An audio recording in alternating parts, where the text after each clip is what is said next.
Oh, I Um, mean, he's not wrong.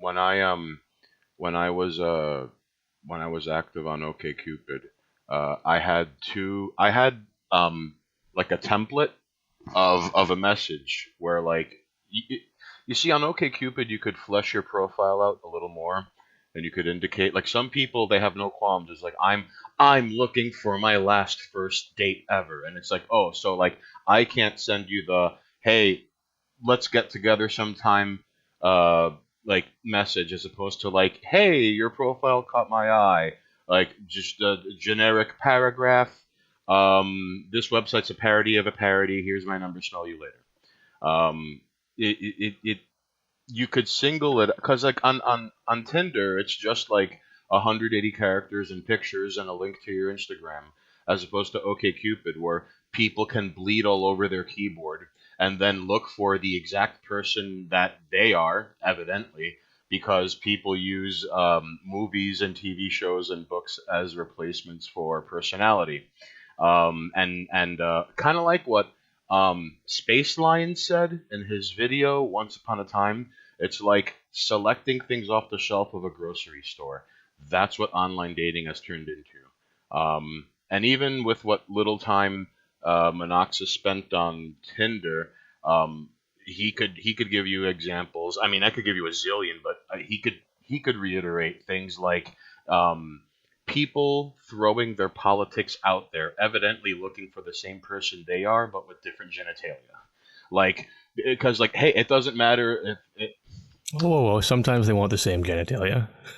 sometimes, sometimes, And but those people usually have the same politics. So that's Yes, yes, yes. yet. Thank you. So it's just this like extra layer between people being living examples of like comes to like, misery loves misery. Like, oh, you think all cops are bastards, even though you've probably called 911 on noisy neighbors. Yeah, let's go to a protest together, and then your favorite position will be behind my back. Yeah, and because these people are never happy with themselves. Like this is something I had to learn the hard way on Tinder. All right, ladies and jerks, anyone super into politics is not happy, and it's of like a course not. compulsion, and like a compulsion. No, like a compulsion, like they can't help themselves. So even on Tinder, even on Twitter, like every 5 minutes, if they don't go like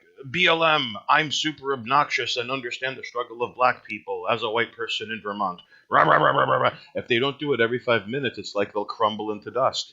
It's like at the end of Indiana Jones when the Nazi drinks from the wrong Holy Grail. That happens if they don't go every 5 minutes. All cops are bastards. BLM. Trans women are women. Trans men are totally men. And race is a social construct. And you know what's the sad part?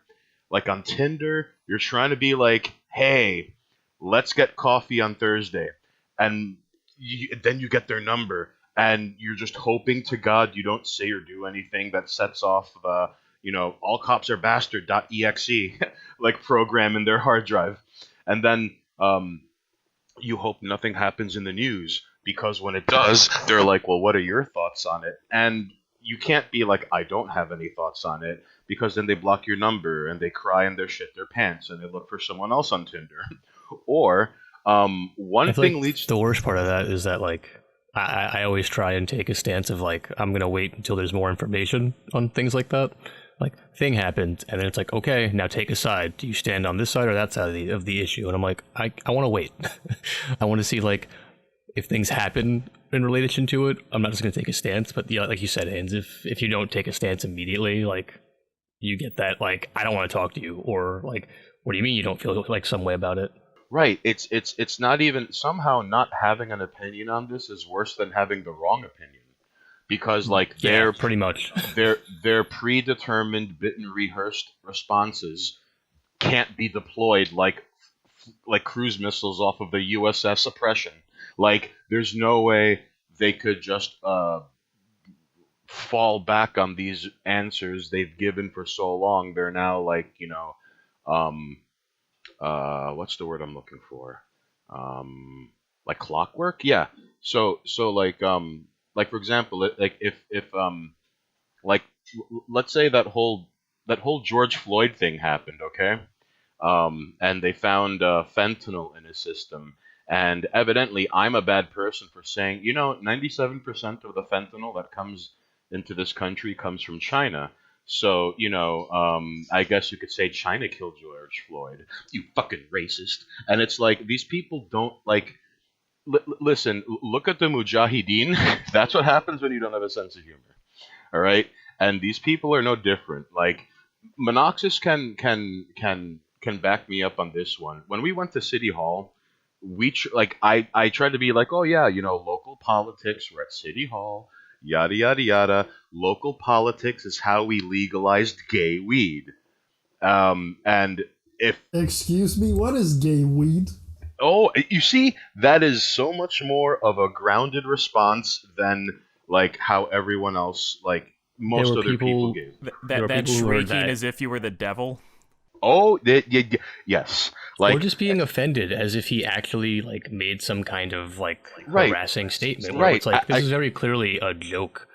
right. like- But we're not asking important questions here. How do you make weed gay? I mean, Is it it- just is. It's automatically. It's gay by default. Everything is now. It's 2021. Actually, But is it fucking with other weeds? hey, Is it crossbreeding with specific? Is it stamen with stamen? Is it not pestle? There's no pestle there. what's See, How does it here's the thing. procreate? You're having a far more interesting dilemma and better questions about what the term gay weed means. When you say it to some people, you're like, yeah, it's how we legalize gay weed. And they're like, well, now I'm offended because you're Right. taking jabs at two things that are like part of my entire identity. Like my Right. sexuality and the Drink fact that I smoke weed. differently on gay weed than you do on heterosexual weed. No. well, here's no. Listen. I'm not one to judge cannabis. However it defines its sexual orientation. Okay. I am Russian and I have to question gay things.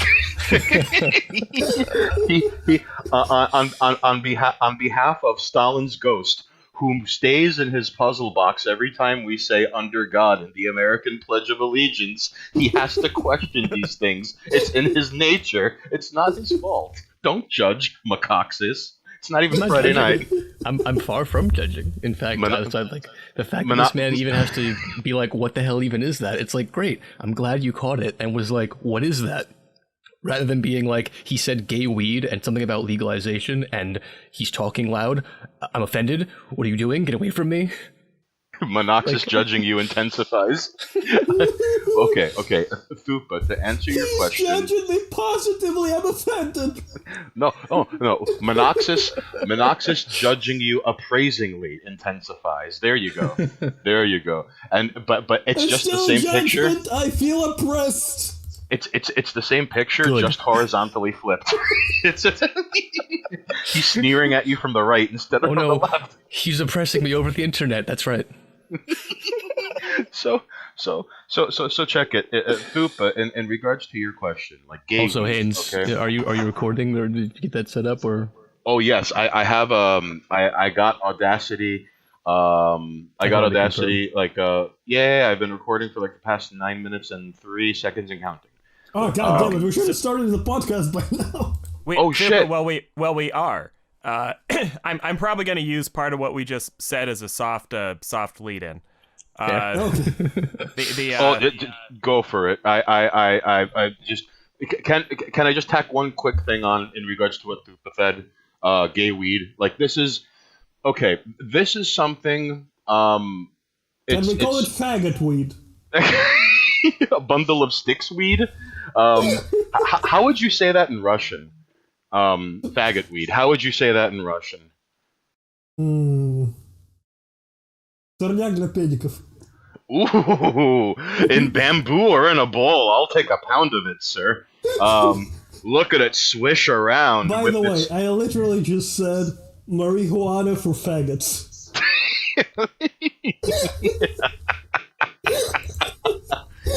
But see, that's not possible without local politics. Here's okay, Fupa, in regards to gay weed and green, this is something I feel is like a litmus test. All right, if people like if Monoxus and I are out in public, and if we're talking to people, if they can look past the mask, or sometimes the mask draws people in, all right, if they can look past that, there's like hopes of like, okay, like you're not taking yourself too seriously to hear what it is I have to say. When we went to City Hall, it was a little strange because number one, this was during the like 2 or 3 months after all the businesses were closed down. The streets looked like a desolate, like you know when you're playing Resident Evil and then the PlayStation is making loading sounds while I'm walking down this while I'm walking down this like empty street, I'm gonna get ambushed and then a cutscene. Like that's how it felt like to walk through the city. So now all these people pent up indoors were all screaming, crying, and shitting their pants over a brave patriot who got caught up in a counterfeiting ordeal. More questions than answers. Knee on his neck. I can't breathe. Drugs found at his autopsy. This guy was a felon. He was getting his life back together after spending time in prison for putting a gun pointed at a pregnant woman's stomach and all these wow, the cop who showed up and him have crossed paths and have history and have known one another for years. What a totally not suspicious thing at all. And I'll have you know, once we prove that this man died under horrible circumstances, all those looters are going to put back all those things they stole and put back every single broken shard of glass. So, so that was the weird setting in City Hall. People were treating it like it was a picnic. There were people on picnic blankets reading 40 feet away from women twerking at music. Like, like when you enter a town in an RPG and everyone's just doing idle animation stuff and you're trying to figure out where the inn is so you could save your game, or maybe the cleric so you could revive someone and get rid of poison because you ran out of antidote. So imagine sad way to put that. Yeah. All right. So picture this town. All right. But somewhere in this town is just a gaggle of women twerking at music. No reason in particular. They're just twerking because reasons. I think the best part about that whole situation was like you could walk through that crowd, and obviously it was a like anti-police George Floyd protest, whatever. Right. All the people who were taking it very seriously were like up against the gates of City Hall, and if you like went and talked to them, they were there for like, we have to reform education, we have to worry about who we're like voting in, we have to look towards like, future events to make sure this doesn't happen. And then you have like the other 90% of the people there who were just like smoking weed, eating cake, dancing, twerking, like listening to music. It's just like hanging out, and it's like, this is a protest. Taking I love this approach. It's taking selfies. You can't take it seriously. It's you know what it reminded me of? It was like that play Hamilton, where people hold up the program of Hamilton, which meant like, I'm a better person because I went to this play. So that's how people treated this, protest. I'm a better person than people who weren't here because I was here. It's like, it's this really weird point even though it's really easy to go to a protest like that in the middle of a pandemic when you don't have school or work, when you shouldn't be at a protest like that. You shouldn't be near people. Like, I want to interrupt you here for a second to go for it. Tell you a story, basically. This is what you wanted to do us. This is what you wanted to share our experiences from different countries and compare. Well, yes. In my youth, I did something. I was paid to be at the protests for a while. Were you a George Soros puppet? What was this? It's actually kind of stupid. Like, they don't pay you a lot, but it's enough for you to literally just go there, stand for an hour, be there, and then you get to eat at McDonald's for free. Hey, that's not bad. I mean, I'd like, a part of me wants to believe that Russian McDonald's is not as poisonous as American McDonald's. It's I'd like to really believe good. that. It's actually genuinely not bad. Like I've been told by a friend of mine from South Korea that like the recipe over there tastes different than the recipe here. Like, so I've always wondered, like, is there a country somewhere that has a McDonald's that is probably like the best burger and fries I've never had. And it's probably in like fucking like Belgium or Kuwait or something where they use actual beef instead of beef tallow. But no. The point. I just want to wrap this up real quickly. Gay weed. All right. Um, so you could see this on camera where like some people so we're talking about politics and yada yada yada. So the number one question, like when we were talking about Tinder, when Munoxxus was like, having no answer to this is worse than having the wrong answer. You know, who did you vote for the presidential election? And I had like dialogue options in my head ready, where like, oh, I said this, you're gonna act like this, so these are my options. I have to be ready. I don't want the person to start, oh no, well you're an ist who harbors an ism, possibly a phobia. You know, so local politics, and like I haven't voted in a presidential election since 2000 because 2004 it was 4 more years of Bush or Count Chocula, and honestly, like the biggest reason you should vote for the presidency is because the president gets to decide who to put on the Supreme Court. That's more or less the most important reason to vote. Otherwise, there are elections in the United States that have nothing to do with the presidency, like local politics. Like people really don't pay attention to like who their congressman, who their senator is, who sits on the zoning board. Can anyone tell you who sits in the Chamber of Commerce in their city? That's who holds the purse strings to everything that unfolds and gets bankrupted or turns a profit. It's this like multi-layered thing. And local politics is where the magic happens, all right? Like so this is where the line, local politics is how we legalized gay weed. Now sometimes I'll say that and the response, if someone laughs, it's like, okay, like now I've gotten through to you, all right? And if they don't laugh, I have to try my hardest to be like, listen, legalization of marijuana and gay marriage started out on the local level. It went from a ballot to an initiative to getting signatures to knocking on people's doors to getting shouted down at town hall meetings, all the way up to being a part of state legislature on paper that was voted on by elected officials in your state. And no one wants to admit this, but like that's how things work from the ground up. And as corny as it sounds, that Schoolhouse Rock episode, I'm just a bill. It's not, civics. These are things that like, insurrection on the street is 1,000 times sexier than insurrection in the voting booth. And I really believe in this country, if we had both, we could get things done. But one is so much less sexy than the other, even though the unsexy one is how we legalized gay weed. So that entire spiel, that entire thing can be unpacked easily if I go local politics is how we legalized gay weed and the other person laughs. If the other person doesn't laugh, there is only one of four ways this interview can end. And it's weird because like I'm looking forward to doing man on the street stuff when it's nice outside. I'm kind of wondering if President doddering old rapist is going to have an effect on people's minds. Like, watch, President doddering old rapist is now in office, and watch, no one's going to talk about the pandemic, and the riots are probably not going to happen until someone dies under awful circumstances. So anyways, thus concludes gay weed. I just wanted to get that out and reiterate why it's sort of like how do I put it?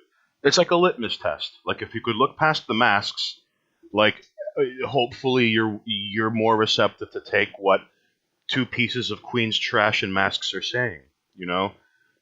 If someone gets butthurt over gay weed, you know what? And while we're at it, if anyone on Tinder or Twitter ever had all cops are bastards on their profile, I hope whenever they call 911, they just got a loop of Public Enemy playing 911's a joke. Like, dispatch isn't called to whatever's happening. It's just, no, you listen, you signed up for this. 9 more 911 calls where you cry into the line and no one responds, and then we'll get you to dispatch. So I'm done. I just wanted to explain Holy gay weed. fuck. Listen. It started with funny weed and ended with riots. God damn. Listen. No, that's everything over here in the U.S. It starts with funny and then rioting and shooting each other. In fact, the autopsy report for George Floyd just came out, and it said no life-threatening injuries identified. Tested positive for Chinese lung herpes. They found fentanyl, norfentanyl, and methamphetamine in his system. They found morphine in his urine, and then the autopsy indicates no sign of asphyxiation. So, can we just get the riots done already? Like, just, it's gotten to the point where, like, wow, listen, can we get the riots done by Thursday? I got shit to do this weekend. It's just the it's ay ay ay. With This reminds me of something. Green, you I were had saying, this- I'm sorry. Alright, Green, let's go. Yeah, I think there's a really weird mass psychology thing that seems to go on with these cases that the whole country fixates on. Because I almost feel like there's a thing in people's heads where they're looking for a symbol that will clearly divide people one way or another. Where if you notice with these fucking cases, it's never the really galling, obvious ones. It's always something where there's some weird complexity to it, or there's a kind of obvious way to take it, but there's just enough info for it to split one way or another. Where when a cop just does something fucking brutal or completely fucking retarded, like a few years ago, remember when that cop shot that guy who was laying on his back? Oh yeah. Where it was such an I act of remember that. incompetence that, well, Thupa, if you don't know, there was a dude who was really I trying. remember that. Yeah, where the guy was trying to take care of that autistic guy, and he like laid on his back and was like yelling, "My hands are in the air," and the dude shot him in the leg while he was laying down. Oh yeah, and he like it was in the hallway, and it was something like, now keep your hands up, crawl towards me, but stay in this position, and then like flap on one leg, recite the alphabet backwards, jump backwards, go through the wall, read my mind. What am I thinking? Are you tasting meatloaf because you want to? Get on the ground. And he gave him like 17 conflicting directions, and as this guy, keeping his hands up behind his head, crawls on his knees towards him, just gets shot by this guy. And Well, I think I was thinking happened. I was thinking of a different one, but those both happened pretty close to each other, I think. But the thing is, it's never Thank you for understanding. It's never the really fucking obvious ones that blow up.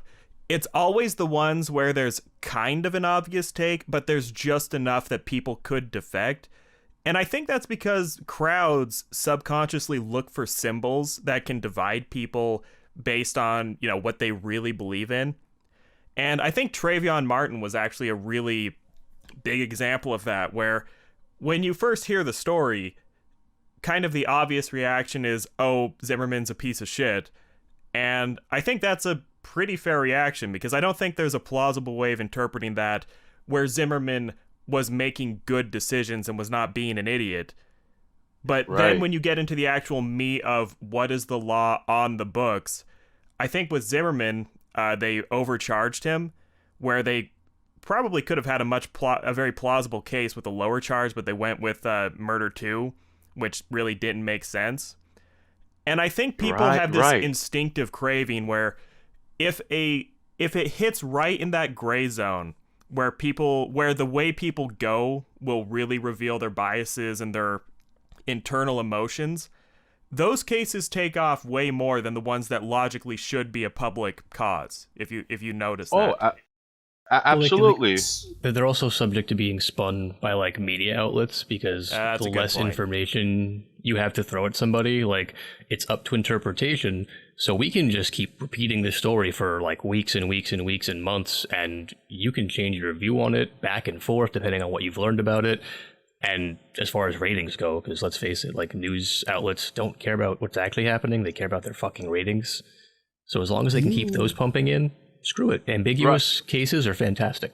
Right, and the ambiguous cases help formulate they either help formulate or reinforce binary worldviews, and binary worldviews are what gets clicks. Yeah, So, I mean, not to go back to because obviously the George Floyd protests were huge this past year, but I forgot when I lost count because Hanes, I was like the riots are gonna dwindle and people are gonna stop caring.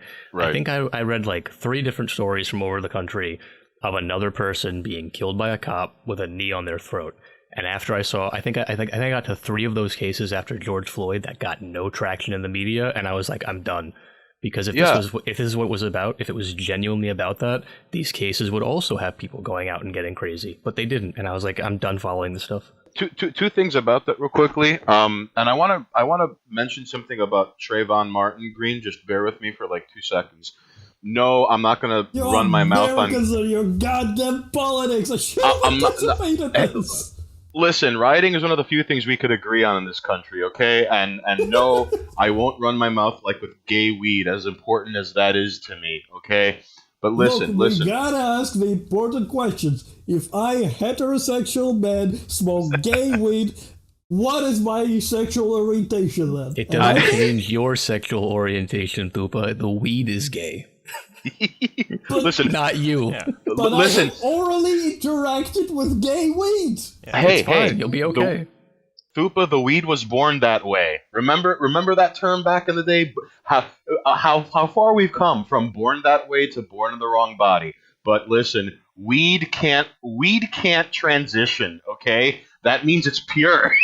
The gay weed thing. Pure gay in a bundle. It's pure gay. I'm smoking pure. No. Green, you were saying. The weird thing about the gay weed thing is when you're growing marijuana, which I have not done yet, but is legal like 50 miles from me. Mm-hmm. If you so I probably will if I move. When you're growing marijuana, marijuana has gendered plants. And you have to breed for feminized plants if you want appropriate yields or whatever. So gender roles for marijuana plants are actually like 10,000 times stricter right now than for like American humans. So the gay weed joke is actually very, very pertinent. Thank you. And this is part of the reason why the gay weed joke works so well, is because if you consume or partake in marijuana, you're smoking the female bud. The female bud is the thing that yields the what people wait on corners for back in the day and pay like $50 for an eighth of an ounce. That's how things work. Like, it is the female bud that, like, hey, are you holding? That guy's talking about female bud. And if you don't pollinate if the plants are not pollinated properly, in a crazy, insane, last-ditch effort, the plant will pollinate itself. And, like, you end up with insane mutated strains that can potentially, like, ruin the rest of your crop. So now you're having, like, I don't know what to do. I better self-pollinate and become hermaphrodite weed. You see, if you just let it stay in normal gender-rolled gay weed, we wouldn't end up here. If you don't let it stay as born this way, it evidently will, like, last-ditch effort, emergency. Let me come in myself, and now I'm this insane other gender plant spawning under fluorescent lights in your fucking closet. Like, that's what happens. So the gender roles being necessary, and I'm glad someone finally got that joke. Munoxxus can tell you how I've beaten that joke to death, resurrected it, and then just pushed it off a cliff again. I'm so glad someone got that joke. Real quickly. What? Yes. I think we've stumbled upon gold here. What you're saying is, it's okay to be gay so long as you don't masturbate furiously, and I can get behind that statement. It's okay to be gay as long as you don't pollinate yourself in a last-ditch effort because you haven't been seeded or pollinated properly. All right? Don't because seed yourself, people. As long as your creator is not playing God with you, it is so okay to be gay. We're counting on it. All right. So with number one, the whole knee on a neck by a police officer, it was so weird to me to see footage of, like, oh, this guy has white privilege because he has 2 knees on his neck. Look at him. All right, Actual sentiment. which is nuts. Number two, like life would be breathed back into the riots because like Munoxxus said, a couple people died by cops, and in fact, like there was footage of a guy who got lit up by cops, and everyone was like, "Justice for Herpidou," and it's like Herpidou had 2 warrants out for his arrest. His girlfriend was in the car. His kids were in that car, and he had a gun out. Someone called 911, and the couple was arguing. So if you're an officer showing up, and you're like, okay, there's a guy arguing with a woman. The guy has a gun. There are kids in the car, and that guy has 2 warrants out for his arrest. There's one way this is going to end, and that's the guy we have to cry for and break windows and just totally not going to get Chinese lung herpes packed like sardines, shoulder to shoulder with 100,000 people marching on Washington D.C. But oh, your grandma died. No, you can't go to her funeral because of the outbreak. You might get sick. The whole thing was beyond my understanding, and I don't even want to get to the whole cultural ordeal where like, wow, dispensaries, liquor stores, and abortion clinics were open 24/7, but churches were closed. Okay, yes, I will just find the metaphor. All right, but your cultural ordeal is so beyond me because in my life, in this particular country, I've seen maybe 5 black men in my entire life. Well, for a long time that was true of me as well. But I live next to a university that boasts its internationality, and all the people I see there are Chinese, Japanese, and Korean. There's like 5 black people that I've seen there, and I know they are supposed to be there. I hear of them, but I don't see them. In Russia, diversity is like, we got a Mongolian guy on the 3rd floor. Ooh. hey, if you've seen a proper Mongolian, those motherfuckers are big. They're massive. Jesus. They're Mongolians confirmed to be super huge tough lords. And there's like Mongolian wrestling that kind of looks like sumo. Like anyway. One of the but like in Russia, diversity is like, oh, this guy's from Georgia, and he just looks slightly different white person than you. Or like I have to work with a lot of Georgian actually people, and their mentality is completely different to mine. Really? Oh, so what? They're human? I'm kidding. They are very human. They're super human. They don't like Azumanga Daioh at all. I don't watch anime. I don't know how to communicate. So, what I'm trying to say is, look, this cultural difference is above my head. I don't have like a real opinion or comment on it due to the lack of experience. But your situation with police fucking doesn't stop to baffle me, because I have had a lot of interactions with police. They were either strictly negative or strictly positive, and in every sense, police was extremely competent. And when I mean extremely negative, let's start with that, I mean that I once got swatted, and what they did is they knocked on my fucking door first. They were like, we got a call. We were told there's a hostage here, but the call was suspicious, but we're still here to check. And they knocked on my fucking door despite the fact that there were 4 fucking people with AKs there. Oh no. And you know what? Like, I explained them to the situation. I like fucking told them what I thought was happening. I let them in. They looked through around the place. They apologized and they left, and nobody broke my fucking door. Well, you see, they were nice enough to knock because, like, oh, listen, this call is nonsense. So if the call sounded real, we would have went through the window. But the call was suspicious, so we knocked. Like, at least you were afforded that. Like, you weren't, like, it's not like you got a no-knock entry, which is something the police can do. That is what I've heard happens a lot in your country. Like, oh, yeah. I mean, well, here's, all right. before we get to the pitfalls and the complexities of people protecting and serving up a good time, I just want to cover real quickly one. The Trayvon Martin case was kind of weird because they were like, white supremacist George Zimmerman. This guy's Latino. Look at this guy. This guy looks like a fucking Mexican jumping bean in a three-piece suit. And his last name is Zimmerman. And then this turned into the white on black violence. And it's like, because like there were all these, like you mentioned, Green, all these weird gray areas that end up becoming bonus multipliers. You know, like, and if they overlap enough, and if enough people get behind a bad idea, it becomes unstoppable. So no matter what ends up on record, no matter what proof or evidence or argument you can provide, it does nothing. You can waterboard these people and they'll tell you water is not wet. All right?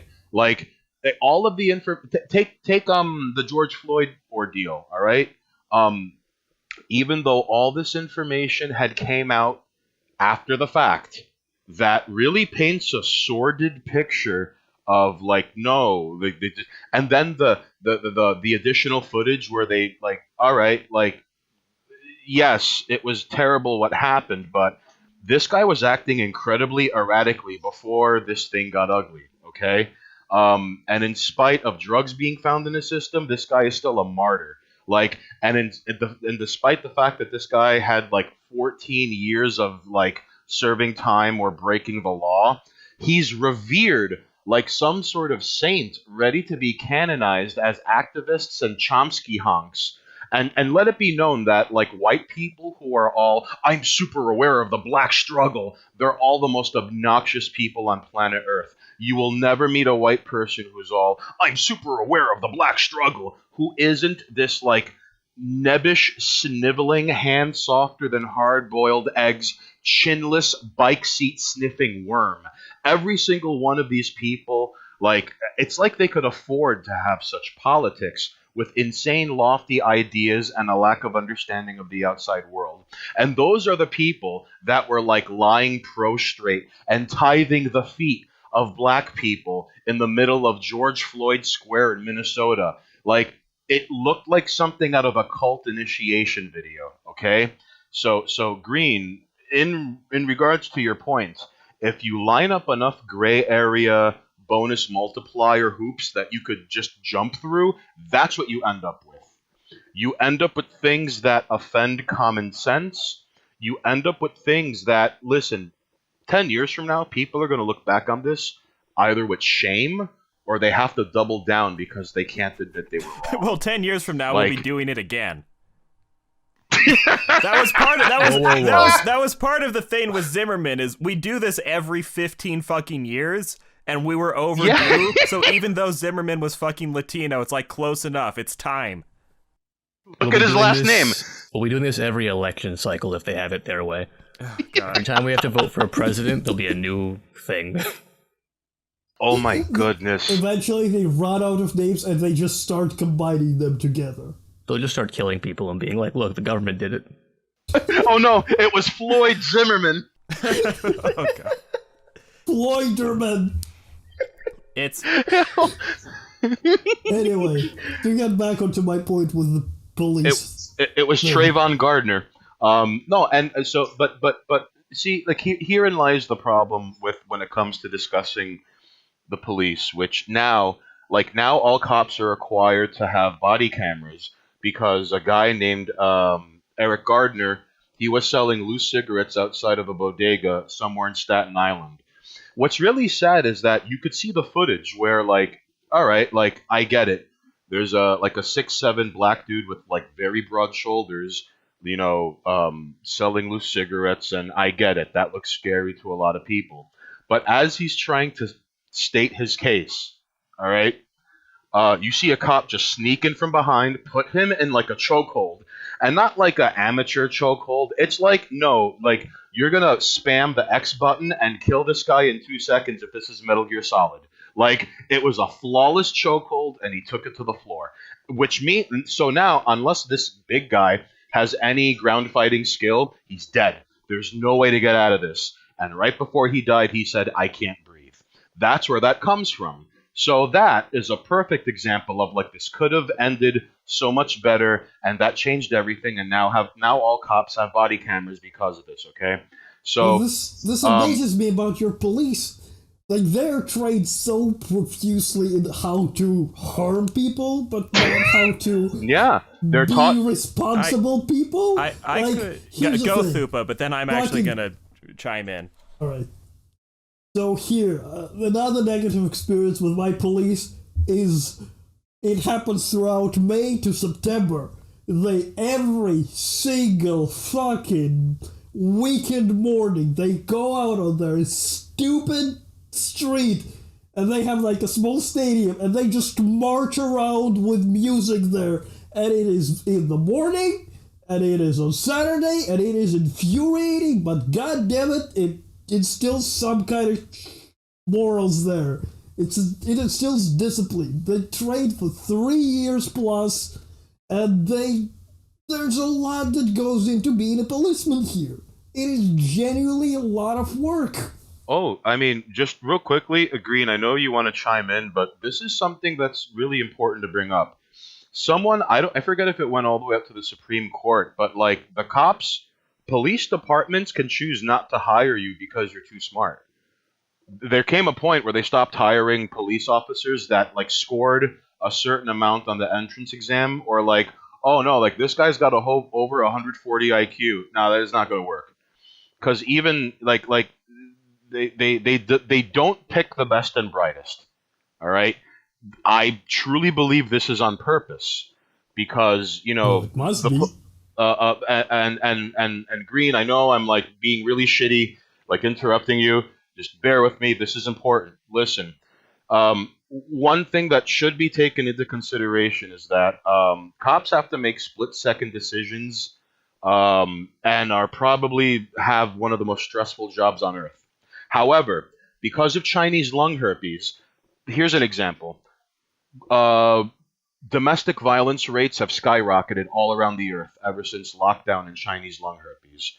And cops have to treat every possible domestic violence instance as if it is a potential murder in progress. All right? Long story short, I dated a girl, her brother's a cop. And he just got out the force, and right out the gate, he had to see things like on his first call. A guy emerges from an apartment building covered in blood. And now he's like, what the fuck is going on? And he's like, my girlfriend beat the shit out of me when I was asleep with a baseball bat. And he goes into the apartment, and she's just waiting there, calm as Hindu cattle. And he's like, ma'am, what happened? And she was like, yeah, I did it. And he was like, why'd you do it? And she was like, this guy's been beating me for 5 years, and today was the day I decided I didn't want to have enough of it, so I waited until he went to sleep. And the guy was like, way darker than I anticipated. and then the guy was, and then so the cop is like, buddy, is this true? And he was like, yeah, so. And like, even though the guy admitted to beating his girlfriend for 5 years, the cop couldn't do anything about it because he got a 911 call about this one incident, and that's the only incident he has proof and evidence on. So now he's got to take this woman in cuffs to the station because she defended herself, and so you see how needlessly complicated this entire ordeal is, and that's just one. Retarded. And that's just one. Cops they don't so even in a domestic violence ordeal, look at all of this gray area, and look at all of this doesn't neatly fit into yes no binary decision tree. Now this is the way you're looking at it, framing. Like it's ugly. However, cops are now it's a joke. All a cop has to do is say stop resisting, and that's it. Like if it's on camera and if it's in the right angle, if you're resisting arrest, oops, I thought my gun was a taser, so I shot him in the back 3 times. That happened. Like there's an incident in the San Francisco BART station, their train station, and a guy got off scot-free for murdering a dude because he was like, oh, I thought it was my taser, and I just shot him twice. Like just that. This happened. I wish just type in San Francisco Bart Taser I on don't YouTube, doubt you. and you'll probably. All right, so Green, I'll shut my mouth. It's just this whole police thing it's not. I get it. Cops do bad things, but like, lest we forget that it's the most stressful job on planet fucking Earth. And they are not trained appropriate to the situation, not long enough. Well, It's a good point. I'm fucking. I mean, I have a fair amount of experience with that topic, not super directly, but when I was in college, I worked security at the college that I went to, and we actually worked fairly closely with the local police department, a fair amount, where it was a situation where they knew that by involving us in shit with the students, they could massively cut down on their workload because it was usually stupid bullshit. And so we actually had a pretty close working relationship with them at certain points. And I worked with cops in certain situations off and on. I worked security off and on for years after I got out of college.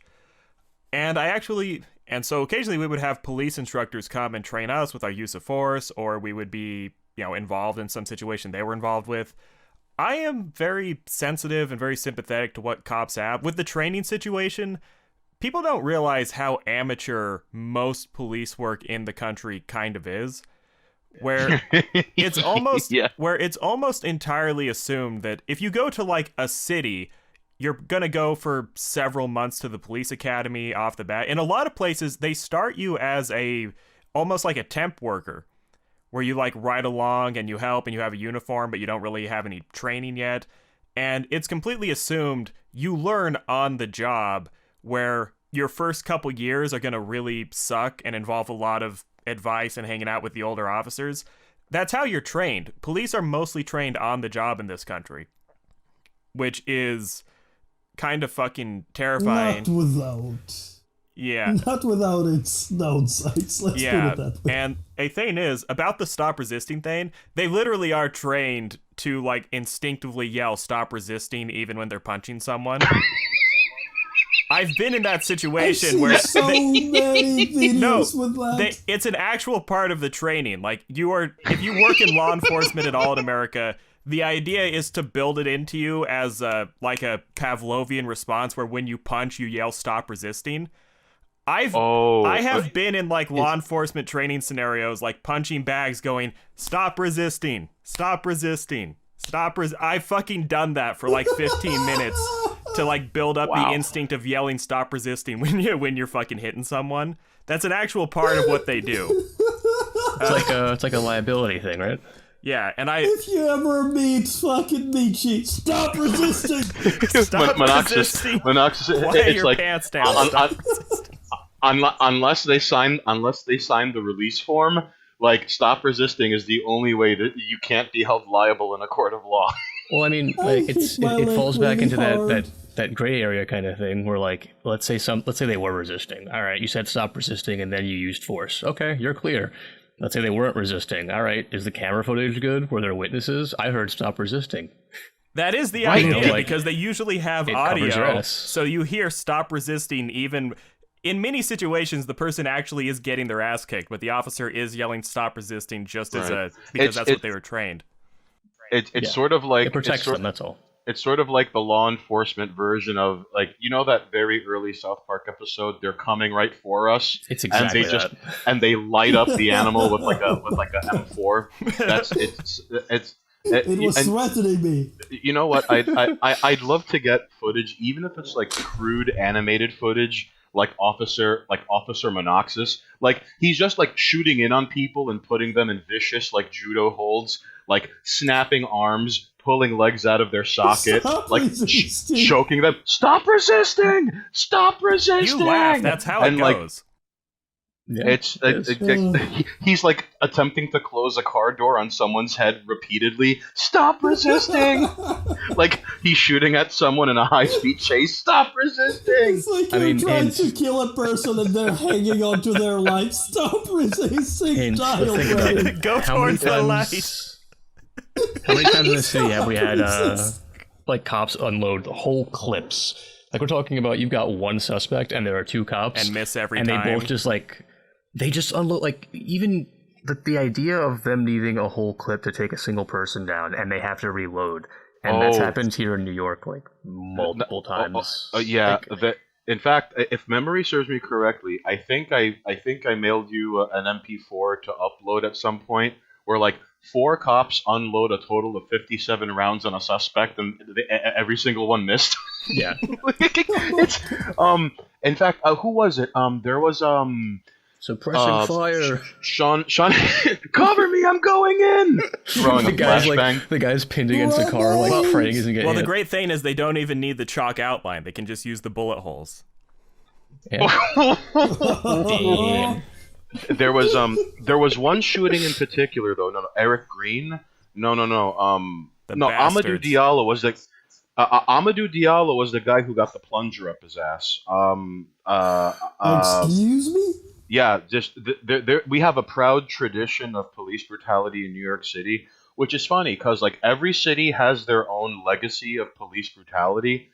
Like no one ever talks about how the cops in Chicago have the equivalent of like CIA black sites, where they'll drive a suspect there, beat the fuck out of him with phone books for like 10 hours straight, because like the paramedics can't determine what or how these bruises happened, and like the cops are all like, I don't know, he just wouldn't talk, and like so like for 10 hours someone gets beaten with phone books, they're denied access to a lawyer, water, a bathroom, and then after those 10 hours then they start to process, because remember you could hold someone for up to 48 hours without charging them for anything. So instead of using up the whole 48 hours, they just really max out on the first 10, and then they bring them into central bookings, and then they begin filling out the paperwork, and then begins this person's journey of waiting 19 hours, assuming this isn't on the weekend, waiting 19 hours in central bookings to stand before a judge, whether they're released or like, oh, you have a record, so now this happens. Like every city has its legacy. Like look at what happened with Rodney King, Los Angeles. If it wasn't for a complete rando who pulled over and started videotaping it, 4 dudes beating the shit out of a guy on the side of the road with nightsticks. Now, because everyone has phones, we could record these things much easier.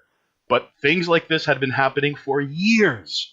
For years. So, for whatever reason, like Munoxxus pointed out, part of our legacy in New York City are cops trying to get accuracy, any % achievement unlocked. You used up all your ammo in less than 5 seconds. That's the achievement. You actually just hire fucking stormtroopers. I mean, it's pretty close. Just fucking. Yeah, the it's Empire was born in New York. Stop resisting! Hey, no, you're right. The Empire is Yankee fans. That's what I once is. got a gun pulled on me because I was in a public park at night and they thought I was like dealing drugs, but I was just hanging out with people, and then they chased us through the park. Like I was doing nothing but hanging out, gun to my head. Like, are you kidding me? For being in a park at night? Oh yeah, They power trip. I remember. I just want to change the topic a little because we've said a lot of negative shit about police. let me just color it with some positive experiences. I will say. Hey, go. Has anyone played Virtua Cop? All right, I'm trying to lighten the situation. Time Crisis 3 is the greatest arcade game of all time. But let's discuss Judge Dredd. Oh fuck! Oh, I love Judge Dredd. Or wait, I love the idea of Judge Dredd. I haven't actually read much of the comic. I like the movie though, and the idea. I only watched the movie. And Endless Jess's video about him. Anyway, reminder that Judge Dredd is the greatest example of lawful neutral of all time. Oh my god!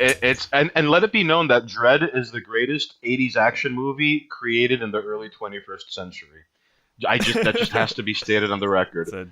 No, think about it. But Judge Dredd doesn't have the most profound mystery of early 90s movies. Early 20s movies and late 90s movies. This The is mystery of the three seashells. that okay. I believe you're thinking of Demolition Man. Listen, Demolition Man is kind of cheeky and lighthearted, but parts of that movie aged like a fine wine. Yes. However, the socio-political commentary of that film is going to be kind of an enduring legacy. I think Critical Drinker had a video where he laid out like the things that movie got spot on, whether it was intentional or not. So Dread is all right.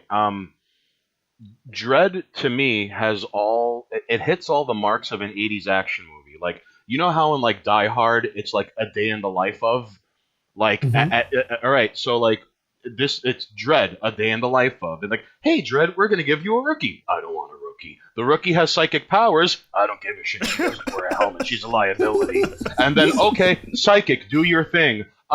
There's something not quite right. Hang on, I don't know. There's just something, and I like how the movie is like, that's not what this is about. Like you figured out that there might be something not quite right with Dread. It's not what this film is about. Stay alive. And then they go to the peach tree, and then it turns into survival mode for the rest of the movie. Let it be known that Dread predates the raid. Whatever. I'm just saying. Can you just do a bunch of Stallone impressions? So then, I am the law. And then he proceeds to, like, Dino Crisis his way up to the 88th floor, and then he reminds everyone, I am the law. And then, when he's done, they're like, hey, rookie, you made it. And the rookie's disgusted and shell-shocked. And then Judge Dredd kind of gets to sneer, and in his mind, he's like, I told you I didn't need a partner. I don't want a partner. I am the law. And then that's it. That's like, and then Tuesday, where something worse happens. Like, that whole movie is flawless in its execution. Like, no time is wasted with exposition. The story unfolds and tells you what you need to know. And it's a lived-in world. It's grimy. You have to see this person improvise, adapt, and overcome. It's not like watching Commando, which is basically like Taken, the prequel. All right? Commando with Schwarzenegger is just a dude speedrunning a game, never getting hurt until the end.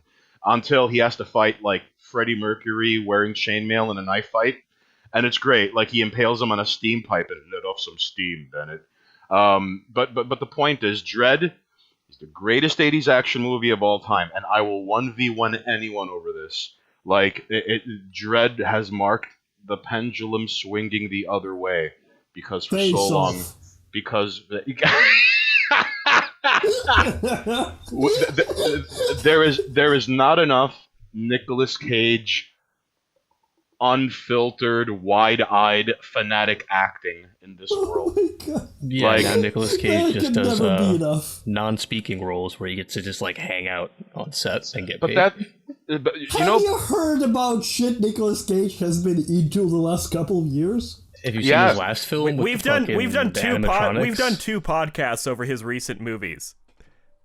did you talk about the animatronics one? Yeah, Yes. 40% of this podcast has been talking about Nicolas Cage movies. Because of me. okay, so that last one was a special. Like he showed up to set and was just like, I'm not talking. I just want to like drink beers and just put the camera on. I have a new theory about that movie. He shows up, he actually has to talk on the screen, but he was like, I don't wanna. They're like, yo, Nick, we got this script for you. He looks at it, he's like, this movie is trash. I'll do it, but I don't want any speaking lines. I don't want to talk Fuck, to you. you know how- He was just upset at the director and didn't want to talk. You know how in the Island of Dr. Moreau, fucking Brando refused to memorize his lines, so they fed it to him in his ear? Maybe Cage did that, but the battery just ran out. Maybe. So I wholeheartedly believe he wanted a free paycheck and the movie was trash and he was like, my name will bring it in. Fuck, about the and it's go.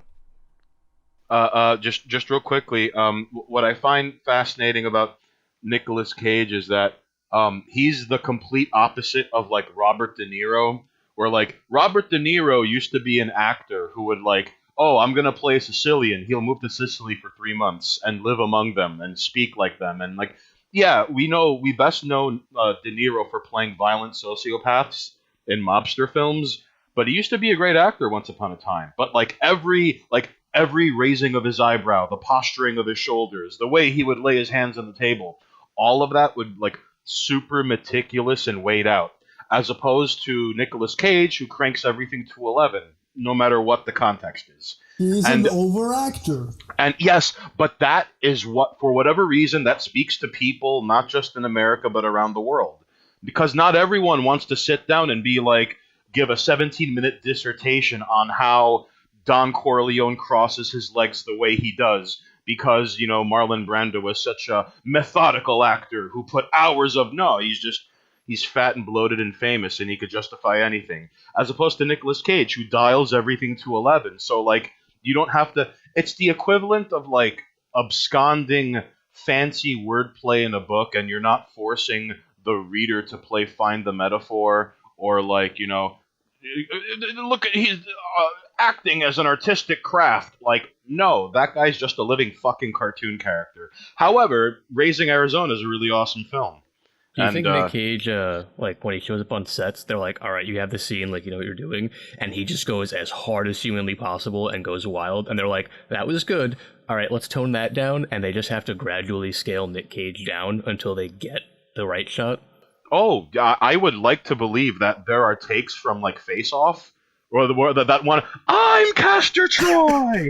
Woo! Yeah! I'm pretty sure he blew out someone's hearing standing next to him the first time.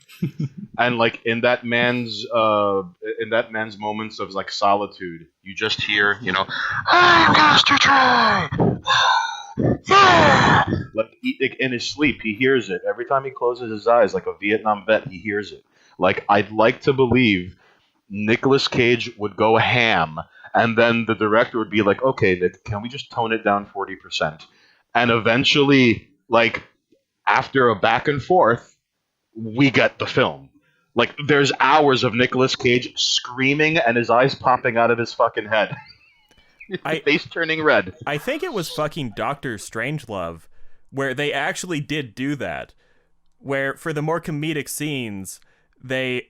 Oh, fuck. Who did Strangelove? Was it Kubrick? Who the fuck was it? Or yeah. Was it, I don't... Kubrick. Okay. But they fucking told the actors for the more comedic scenes with, like, the army guys, saying, hey, we're gonna do a lighthearted take just to loosen everyone up. Go really ham. We're just having fun on set. We're just gonna, raise morale real quick with an absurd take. And he would do that with every scene. And for most of the takes, they actually use those ones. Where they trick the people into way overacting and being fucking absurd. And, like, do it... Isn't it Peter Sellers who's in there and does every role, and at one point he does a backflip by mistake? That reminds me of the fucking scene from Monty Python. Peter Sellers played Dr. Strangelove himself. He played Mandrake, and he played like some government bureaucrat. Real quickly, Peter Sellers was a 5th degree black belt in judo. So like in the Pink Panther films, when Kato ambushes him and like they break tables and they look like they're fighting to the death, it's because he did all his own stunts. So Peter Sellers can totally do a backflip on command. Like, that's kind of baller. Imagine just like you do a backflip and there's some guy in a suit like, here you go. Did you get it on film? If you look closely, they have to cut that scene really early, and it's because everyone at the table is laughing because they didn't know it was going to happen. Whoa. But okay. That's so cool. So people were going to say something. Thupa, were you going to chime in? Also, Munoxxus, I interrupted you. I interrupted you about fucking Dread, and you were going to say something about that, Nicolas Cage, so my bad, Green. And Thupa, do you have an idea? Got here. I don't know. This is just going to be called Copcast or something, because until we got resisting. Yeah, fuck. I'm not resisting the flow of this. I'm really glad that our long-winded talk about the police force in America eventually ended up on Judge fucking Dredd. Yeah, and what is probably the future of policing in this country. Okay, I will. Okay, really. Tell you what. The thing I wanted to interject is, as we're talking about these scenes where they introduce the third element to shooting a scene, is something that always reminds me of Monty Python and Holy Grail. The scene where there's a Caesar and he's mispronouncing shit constantly, and there's fucking what was the name? Silius Sadius, I think it was the name. I don't remember. Oh, Do you I mean think, Biggest I think, Dickus? yeah, Biggest Dickus. Biggest That Dickus, wasn't his that's the name, one. but No, like he has a dude called Biggest Dickus, and he keeps saying that name, and the Legionnaires try not to laugh in the presence of the Emperor. But the thing about the scene that makes it extra comedic is that if you know that all of those actors were specifically told, all of those extras, that they would not be paid if they laughed, and then they intentionally tried to make them laugh. Like, Caesar is leaning into people and saying biggest dickus as close in their face to make those extras laugh while they're desperately trying to get paid. you see, Oh. that's the charming British comedy version of that. Then you go back to Hitchcock, who like legitimately tortured people. Like that scene in The Birds where the woman is, the birds are being thrown at her in the closet. Oh, yeah. Yeah, Like, Hitchcock. that's genuine terror. No, Hitchcock had this fucking burly Jack stagehands hold pigeons like fucking footballs and throw them at the lady as she was actually screaming in God. terror. It's And, like, genuine. I feel like that's a pretty common practice in older movies nowadays. They used to do that kind of stuff You a lot. Americans just abuse people. Is that your hobby? Well, no, Yes, it's just, well, I mean, kind of. yes, kind of. But And our job. It also gets a really good reaction. Like, think about Stop The Shining. resisting. Oh, And The Shining, too, like there's a long history of actors shooting like dramas or horror movies where they actually tortured the lead actress. The director tortured the lead actress by acting crazy until they were actually hysterical. Then they just kept the camera rolling. There's The Shining is probably the best example because the woman who plays the main character, there comes Shelley a point. Duvall. Yes, Isn't it? Yeah. Yeah, Yes. Shelley Duvall, yeah. There comes a point where like Shelley Duvall is. I mean, part of it has to do with like. I mean, like there are things you could do on a movie set. Like, for example, the movie that predates Silence of the Lambs, Manhunter, I think. I actually like that one. Yeah, okay. They deliberately kept the guy who played Buffalo Bill away from the cast until it was time to shoot. And this guy evidently just spent time pacing around the set, not making eye contact with anyone, and all of his spare moments were spent doing push-ups. So like and this dude is like 6'5", 6'6", and really mean looking. So when it was okay and action, the way people responded to him was like, number one, who the fuck is this guy? Number two, like, just are you going to stop filming? I think he's going to hurt me. Like, so there are ways to elicit genuine reactions like that. Or I mean, they did like, that like with the more recent the It films. I'm pretty sure they said like when Skarsgård was on set, like the kids in that movie hadn't seen him at all. And their very first scene with him, like he bum rushes a kid and he's like grabbing his face and drooling on him and yelling at him. Yep. And these are like kids, like teenagers that are just meeting this like 6 foot tall clown man who's like spitting on them and yelling and smacking them and shit. So there are ways to elicit like, a genuine or real response. But Shelley Duvall legit has a nervous breakdown in the scene where Nicholson is going at the door with the axe and he goes, "Here's Johnny." Like, that is sheer panic and terror in a woman who truly believed that her life was in danger. Like, that's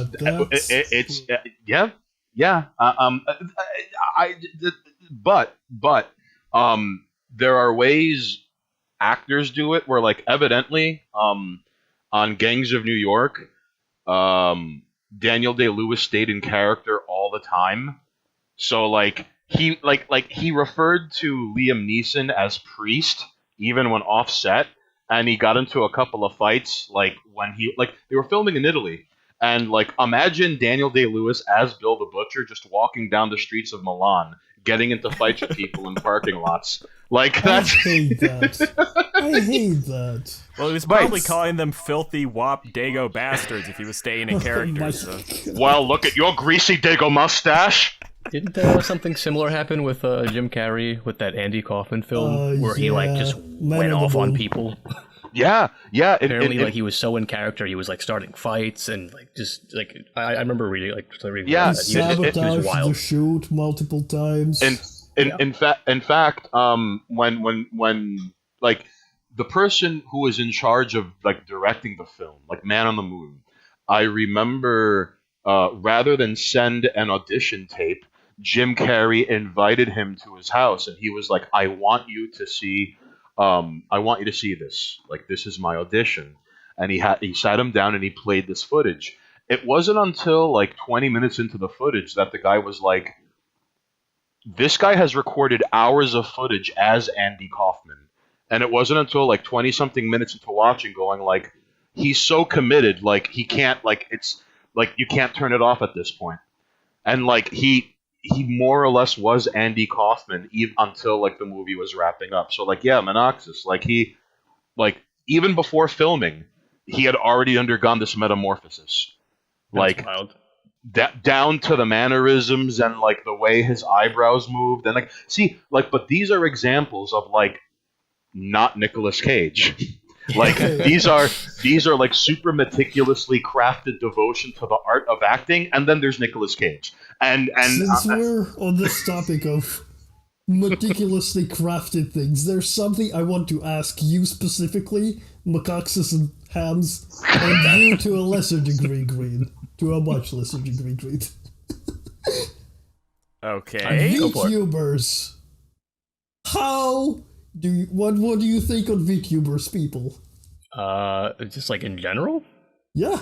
I mean, I think they're great just because I like the idea. As long as it's not like one of those like filter kind of things, I think that's kind of gimmicky and jokey. But like there are people who do like 3D modeling and they have these fully articulated rigs that they make of like these custom character builds for themselves, and they have to wear these like haptic feedback suits just to control them. So like you are giving a performance at the end of the day, and if they're really good animators, they can get like facial expressions down with their like higher end cameras.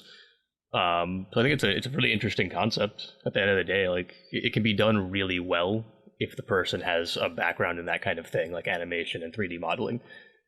But yeah, those people who just like put a filter on, I guess that's like kind of cheesy. please excuse my ignorance, but VTubers? What is this? I'm sorry. VTubers? Oh, VTubers. Holy shit. Oh, you don't know? I mean, I know of it. I just don't like. I think it's my. Listen, if you'll allow me to put on some old man slacks and complain, and put on a sweater vest and remember arcades and payphones. I'm imagining Bill Cosby talking about this now. So. Well, Oh, you no. see, back in the day, the candy bar was 50 cents and the can of soda was 75. And everything can be measured out by quarters. And pizza was $1. Oh my fucking god! Excuse me. No, you have something in your eye. Shut up. I don't. You see, I've always felt that VTubers, like, okay, I'm sure you've heard like Sam Hyde or Zero HP Lovecraft say something to the effect of the digital avatar of yourself will eventually become the self at some point. Where like like 3D augmented glasses, there's gonna come a point where people are gonna be walking down the street, and before you see the person for who they are, you're gonna see their digital avatar rendering of themselves.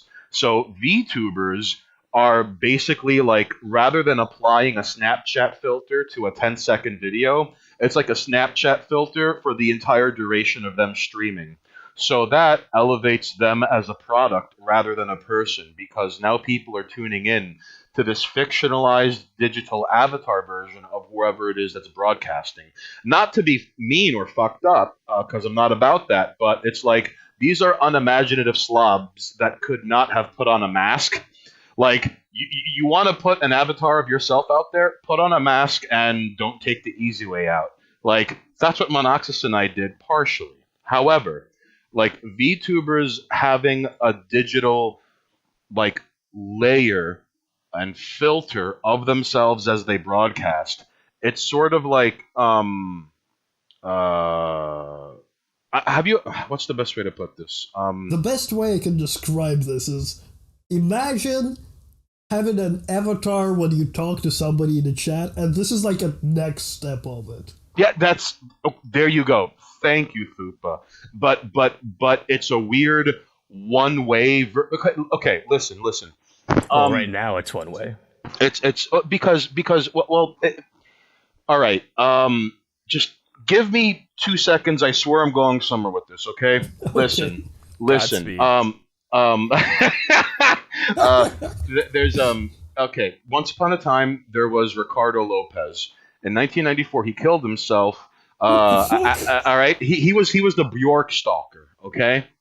And this is a fascinating case study to me because it predates vlogging because he kept a video journal of his descent into insanity, building a mail bomb, sending it, slowly losing his mind on camera, and it ends with him taking his life with a gunshot to the mouth aimed upwards. And he sat there and listened to Bjork's album, and once the album ended, he went, "This is for you!" And then I've seen that footage. Okay. I've seen that. I've watched that shit. That's probably where- the best way that could have ended. Yes, and so here's the crazy part, okay? Number one, he shaved his head and painted his face red and green, and I always wondered if he did that so not being recognizable to himself would allow himself to take his life easier. I always wondered why, you're already committed to sending a mail bomb to some Icelandic bitch you'll never meet in your life, all right? So I guess this is just the cherry and sprinkles on top. Number two, there's a thing called the Dunbar's number. A Dunbar's number is the number of people you can maintain a social relationship with. Like, there's a fixed number. Because, once you go past, 50 or, 100, you can't possibly have more than 100 friends. That's insane. But, that number, for whatever reason, instead of people you know in real life and in meet space, for some people, a Dunbar's number can be taken up by a celebrity. It could be taken up by, a vlogger, a Twitch streamer. In fact, an early example of this, where to the point of obsession, is Ricardo Lopez. Bjork. Before the internet, there was a guy who had already imprinted upon a celebrity on a one-way parasocial setting. Okay? Now, that insane framework has only been exasperated. Look at the K-pop fandom. All right? Yes, that is actually the point I was going to make. Attaboy. While you were talking, because look at the K-pop fandom. Look at the way people hell. The left even does it with politicians.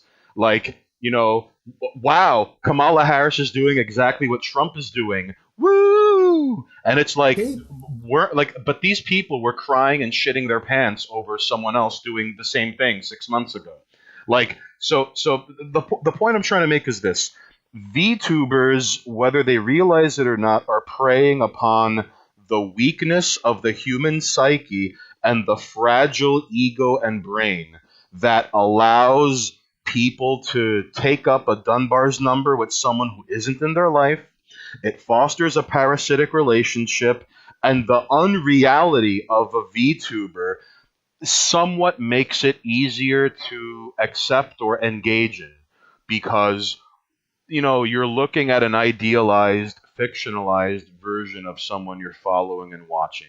Kind of like how Ricardo Lopez shaving his head and painting his face made it easier for him to take his life. So because someone is seeing this hyper reality version of their VTuber, they can give in to that easier. Now, if you'll excuse me, I'm done making myself sound insane. I don't necessarily agree, but I don't necessarily disagree with you. Here's the thing. To support your argument a little, let's think about when VTubers became a thing and when they really exploded into the community. Whoa, buddy! You want me to think about something? Oh, I gotta get some coffee for that. I just says a person who's just let me start. connected. Let me start doing some stretches here. Do I got to do a crossword puzzle and warm up? Maybe some rhyming schemes. No, I'll but send you a good to know. couple IQ tests on the site. You just do them while I talk. Shit, dude, I don't know if I'm ready for this. This feels like a sting already. You, sir, think. But Thupa, as you were saying, VTubers. Alright, so think about it this way. VTubers started as a thing where a person wanted them to be idols. They were specifically designed to be idols from the start. More reminiscent to K-pop and J-pop idols, where they are these artificial things that dance on the stage and are made to be say-so or pure for normal people. And this like iconic, almost angelic figure that people idealize. Not a real person. But like when they really exploded, and they've been in Japan and in Korea for quite some time, like there've been VTubers like dating back to like 2014. Oh, and yeah. They really exploded with coronavirus. When misery was so palpable, there were literal corpses on the street. And people were all locked down and in their houses looking for an escape. Suddenly, cute anime girls singing, played video games, laughing, and eating Mike Tyson's ass. I mean, as far as I'm concerned, like, sure, there's like a potential for some kind of shady background nonsense with VTubers, but at the end of the day, if people want to like represent themselves as this character, I personally would much rather if they're like, okay, here's the deal, I made a VTuber. It looks nothing like myself. It behaves nothing like myself. But at the very least, I can identify as like, this is what I feel like I should look like on the inside. But I made a VTuber instead of trying to like, I don't know, adjust my physical appearance and behave differently like in real life. Like I have an outlet for that now that isn't like, I don't know, turning yourself into a creepy puppet of yourself in real life. So Well, at the very least, act. there's that. It is genuinely an act for a lot of them, because if you recall like early days of VTubers, they all have debuts. And in debuts, they have like a background story for their characters, like physical characteristics, like they have a small Q&A section for people who come to their debut sessions where they get to ask the character about themselves. Yeah. I mean, there's that, and then there's also, like, because I've seen people who they just make VTubers, because now there's, like, VR games you can play. So, for some people, it's not so much, like, a whole character, but more like, I'm gonna make a 3D model of myself in order to... Yeah, in order to, like, behave in this VR space, so that they can, you know, I mean, it's... No? I think we've gone past this point where a lot of people were like explicitly creating a persona for them online and then kind of role playing it into a more avatar representation of themselves. The weird thing about, I'm sorry to interrupt, Thupa, but the thing about VTubers that irk me is that maybe this is just me being unnecessarily difficult and spiteful and critical of this, okay? Well, that's kind of what I want to hear your opinion, because you're very outside of the scene. So you're listen. You're not a God's forsaken dirty weeable like me. VTubing, it just seems like the digital one-way streaming version of the way there are countless tricks and angles for a woman to make herself seem flattering. Like, you know how like if you brush your teeth with milkshakes and wear bacon as band-aids and you look like cottage cheese and saran wrap,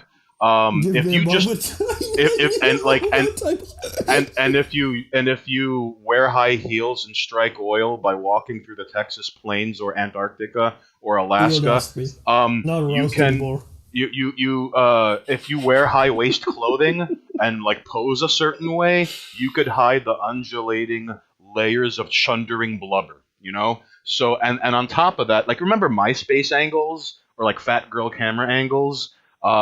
Not only is there that, but like even women with a good head on their shoulders that like don't breathe in with their mouth and they could form opinions.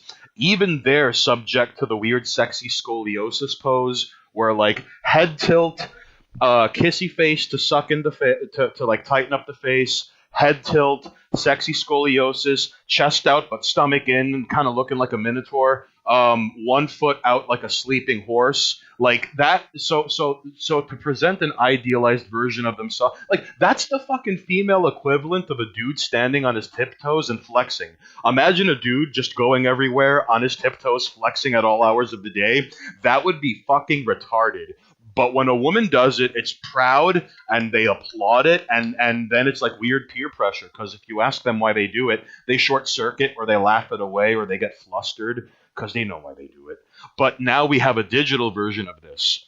And VTubing is like the digital equivalent of the sexy scoliosis, looking like a minotaur, chest out, stomach in, foot forward like a sleeping horse, head tilt, kissy face.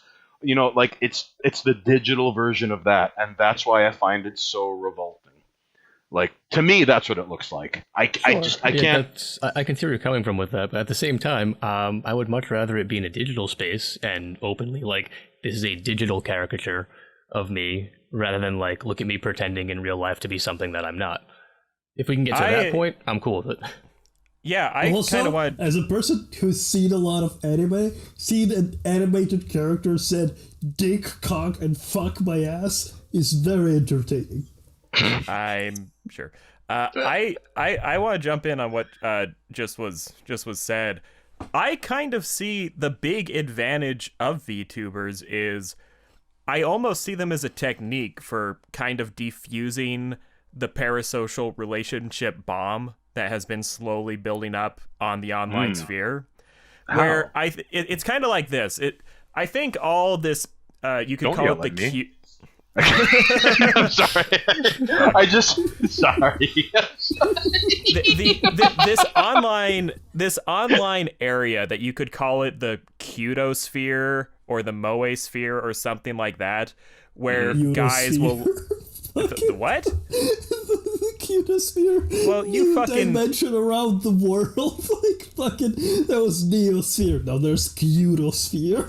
Well, that's exactly what it is. Where a really defining characteristic, I think, is you get this a lot with the anime fandom. Is it's not just sexualization or putting on a pedestal in that way. There's a weird infatuation with the person or the artwork that more resembles a crush than just like something you would jack off to. And the thing is, this is inherently bad, but it's kind of like scar tissue, where like you have a bunch of dejected, lonely people who, if their lives were good, they probably wouldn't be involved with this. But if their lives are bad and they're going to cope some way, I think the VTuber thing is actually one of the safer ways of doing it, where like you cannot kidnap a VTuber. You know, you cannot kill a VTuber, you cannot rape a VTuber. And one thing that I think it has an advantage over the idol thing is, for a long time it's been a problem. It doesn't happen that often, but people do fucking hurt idols in real life. Like deranged fans trying to kidnap idols. That has always been a danger of the industry, and they specifically hide the fact they have boyfriends to encourage parasocial psychoticness. And I see VTubers as a step towards safety. And please respond. I just wanted to say that. Well, let's be honest. Technically, like with what you said, how like you can't kidnap or hurt these VTubers, and as you could an actual human idol. There's also plenty of support to the idea of like, well, what if these people have these like baser animalistic instincts? What if you give them a VR space where it's like, yo, here's that VTuber's model you like. Go ahead, like assault it, like beat it. We would go extinct in 5 months. I'm just saying, like, there's a space to do that without getting your hands on a human being and without hurting somebody. And there are cases of that, of people getting that out of their system, and then all of a sudden they have that moment of shame or regret, and they're like, fuck, I don't actually want to do that to somebody. But giving them like a virtual space to play around with it, like that might give them the opportunity to get it out of their system. and Yeah, to that avoid can also actually be hurting therapeutic. somebody. Yeah. That can be therapeutic. And another thing that I think about this is that these VTubers are usually very supportive of their communities in a way where they don't encourage donations. They do what a lot of very good Twitch streamers do, for example, is they always say, look for yourself first, donate to me second.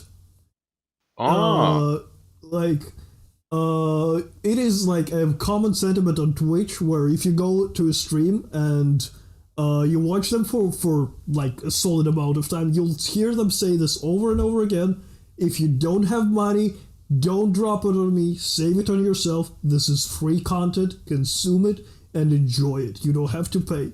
And it's just sort of this idea that this is someone just producing content that you can consume for free, and a lot of people need this kind of content, and they don't. And there's a helpful message there. I think. I think it's something good. I think. I'm not. All right.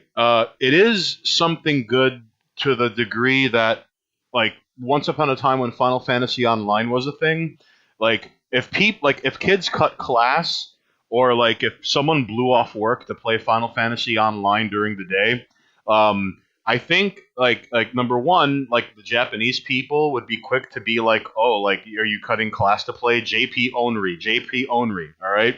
So Final Fantasy Online would even like try to subtly tell you like, hey, go to work, don't like. Hey, we noticed you're playing this game outside your usual time. Hope you're not putting something off. Hope we're not held liable because you lost your job because you're trying to get a Moogle to level 99, you weirdo. But on top of that, the weird, like, this parasocial relationship bomb that Green spoke of, one thing that irks me is how, like, people try to outdo one another donating money to titty streamers, and then like you see people bickering in the replies of like Ariel Pink or something, and then you're having these like gross lonely slobs like trying to one up one another as to like how much they donated, and like the very fact that you have to remind people, hey, if you don't have money, don't give it, like kind of like how, like, if you don't say it, like, hell, the reason why, remember on YouTube, it used to be like, don't forget to like and subscribe, because people are much more willing to do that when you say it. Kind of like how to wipe your ass and eat food.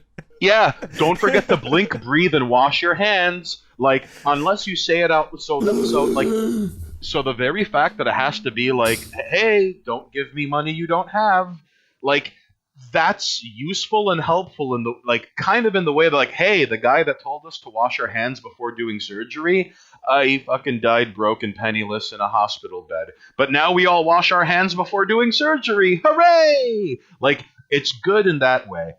It's just sad that this is what we've come to, oh yeah, like yes, it is indicative of larger problems. But the whole tissue. thing, I said scar tissue. Remember? But the whole thing about idols, I remember reading an article where like some K-pop idol in Korea was spotted and outed in someone else's photo, where like TLDR, like someone was taking a picture of someone else, and it was like, oh, I tracked her down because like that's her elbow, that's the shape of her elbow, and and the K-pop idol had to be like, oh, I'm flattered someone recognizes me so well that they could even point out my elbow out of a crowd of people on a busy sidewalk in downtown Seoul, South Korea, when in reality that is fucking insane.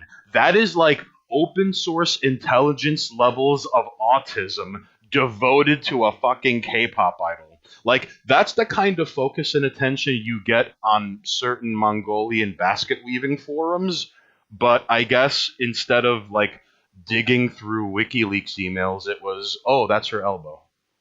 Like, that's like,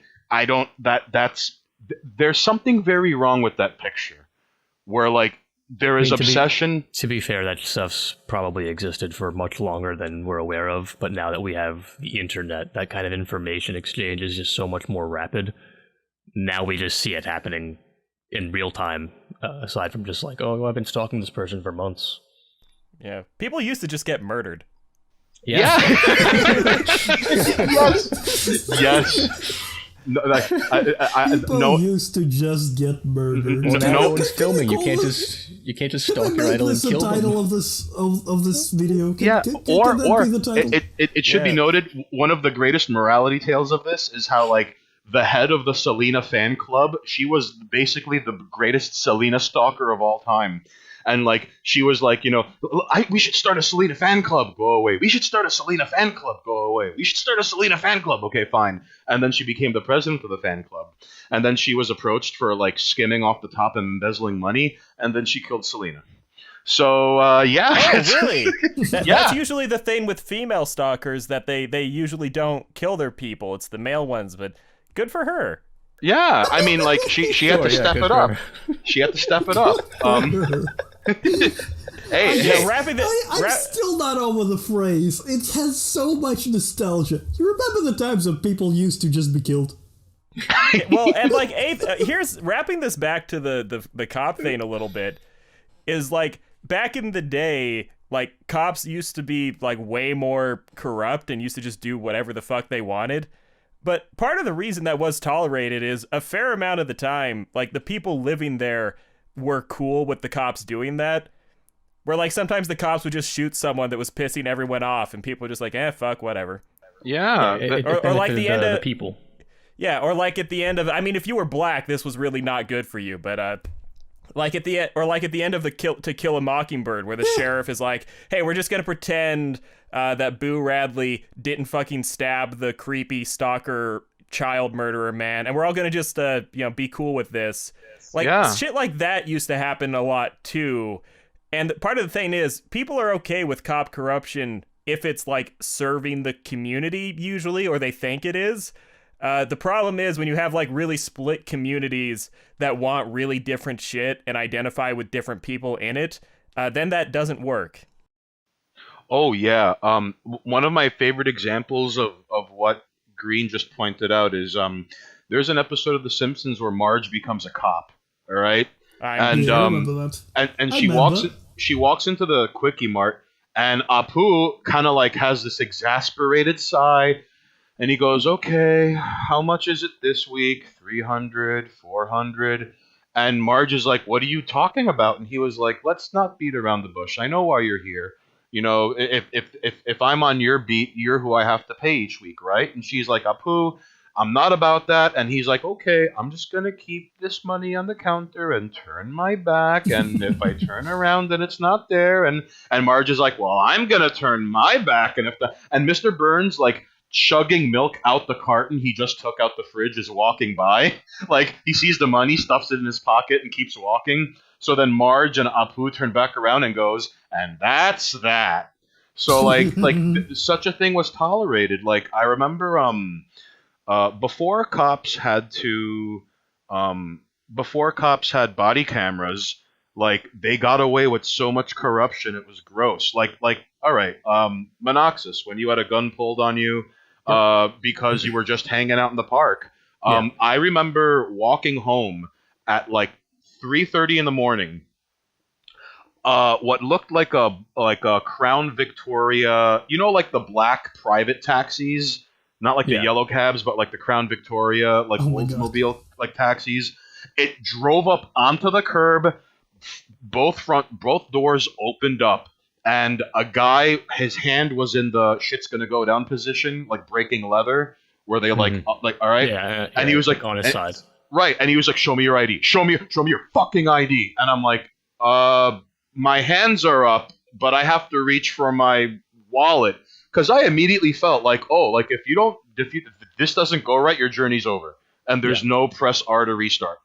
Like, this is serious, and you need to just don't hedge your bets. Just get through this as seamlessly as possible, I'm thinking. And he goes, like, show me your ID. And I'm like, I'm reaching for my wallet. And like, I get my wallet, and I just give him my ID, and he turns to his partner, who has his gun out, and which terrified me because I'm focusing on the guy directly in front of me who came out the passenger side. Imagine the camera panning to the left 3 inches, and there's a guy holding his gun right at me, head level. And it's like, wow, like it wasn't even like chest level. It just like it was. A part of me was like, this cocksucker's using an aimbot. Like he's just getting ready to get a critical hit. And it was like, oh, and he just turns to his partner. Oh, it's not him. And it was like, oh, okay. And it just sucked the air out the situation. And they were like, I just is officer, what's wrong? Oh, this woman got raped, fit your description, wearing a hoodie, you had your hoodie up, so, you know. Oh, I thought they were raped by someone in a lucha mask. Oh my god. No. There's a second guy going around raping people? There's a guy in an El Santo mask running around raping everything in sight. Stains. He's just walking around like, yeah, anything that moves, baby, anything that moves. But he's in a white... That's not me, that's the other luchador. That's the other... Yeah. You know, I better clarify real quick. You guys do, like, shows and skits where you wear, like, lucha masks. I hope people have the fucking context that I'm not just saying that. Yeah, I mean, hopefully. Yes. When there are cameras on our faces, we wear masks. Yeah, there's you could find there's grainy cell phone footage caught on a Nokia phone of a guy in a white luchador mask just running around naked with a cape going, anything that moves, baby, anything that moves. I'm not that guy. Like, I don't even speak Spanish that well. So like don't look at me. That's not me. I think the beauty of it, Hanes, is that the guy would match your description. So you're both like these 6 foot tall big dudes in luchador masks running around at 3 a.m. Hey! This is what separates me from him. I'm 6'1". The rapist is 6 feet tall. Okay, let's split hairs about this. Okay, and all right. But 1 inch platform could solve the problem. or if you grow your hair out a bit and put it in the mask and just puff it up a bit. Oh, I could kind of do that, yeah. I just want to underline something. The rapist has 1 inch on you, so you should feel insecure. Hey, up yours. When you're this short, everything's up, okay? Actually, yeah, sure, up mine. It's not big enough to fill. Thupa, how are you doing time-wise right now? I am a little tight, so I'm gonna like... Since we swung back here, I'm gonna tell you a positive story about police to lighten the mood a little. All right. Okay. But are you getting? But Thupa, real quick, are you approaching when you're gonna have to clear out the room? Yeah, pretty much. Okay, so talk for a bit and tell your story. I just wanted to make sure. It's a little unreliable about the and time. then we'll figure shit out and maybe start wrapping up with the other guys, depending. But go. Alright. So here's my lighthearted story. It was during the recent time pandemic in Moscow when it was at its peak in the country, and Moscow was the epicenter where pretty much 90% of the cases happened. So I was dying from starvation because I wasn't paid for 2 months. Damn. Wow. And it was really difficult, so I was like looking at my bank account. I was like, alright, so I have $10, I can pay $8 for the internet, and I don't have money to eat anymore. Oh wow. I'm gonna do that. Hey. But to go outside, which I also couldn't do because there was a place where I would buy cheap food at the time, but since the pandemic it was closed and inaccessible for me. So that also exasperated the issue. And anyway, so I needed to like go out. So I ordered like a permit online, I ordered permit to go somewhere, I ordered permit for the metro, I got everything approved, I went out, and so here I am going, and I realized that my permit is not active yet for the outside. It will be... I didn't wait for its confirmation. So I'm going down the street and I'm trying to look as inconspicuous as possible as a policeman approaches me, and I'm like, oh no, if he's gonna find me, I don't get my $10 anymore. So God damn. The policeman approaches me, and I'm like, alright, I'm sorry for what I'm about to do. And I just bolt down the street from the dude. And he stands for a moment, and then he runs after me. I don't know what's going through his head. I know what's going through mine. I want these $10 because if I'm going to die, I'm going to die with good Wi-Fi. So here I am, fucking like, and I am a nerd. I am not doing physical activity ever, and it's also kind of like cold outside, so I'm like in a heavy, baggy fucking coat, and I'm like wearing like thick heavy shoes and thick jeans, and it's like, and it's difficult, and I'm like fucking like just running for my life. I'm just picturing I'm picturing a zebra and an ushanka just galloping down the street as fast as it can. Yeah, but horribly out of breath immediately.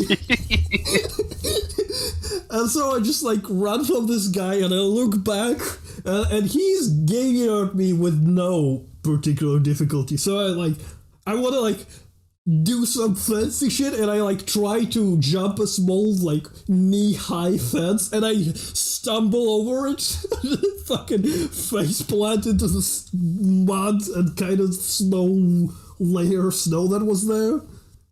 And he catches up to me, he like fucking gets me in a hole. He was like, why the fuck are you running? And I'm like, alright, let me explain to you the situation. And I tell him, alright, I've been off work for a couple of months due to legal issues. Then there was this shit, and my bank account is out of money. I've been stretching thin and living on hot dogs and bread for the last month. And now I'm just out, and I need this. I'm gonna pay for my Wi-Fi, and I'm gonna die in solitude with music and good internet. Is that okay with you? I don't have my permit yet. It's not confirmed yet. I'm not supposed to be outside, but I really want my internet because I'm going crazy. And he was like, alright, fuck. Just like, he like leads me back to the car. And then he's like, you know I have the camera on. I'm like, yeah, I know. Go. You caught me. Just drive me to the fucking station. We'll figure it out. And he's like, where's your fucking office for your ISP? I was like, tell him. And he just drove me there, left me off, and just said, fucking tough it out, man. It's tough for all of us. He just left me there. Wow. That could have gone wrong at every step of the way. And it kinda did, but it's just like, policemen here are sensible. They're people first. There have been more than one situation where I should have been fined for every means.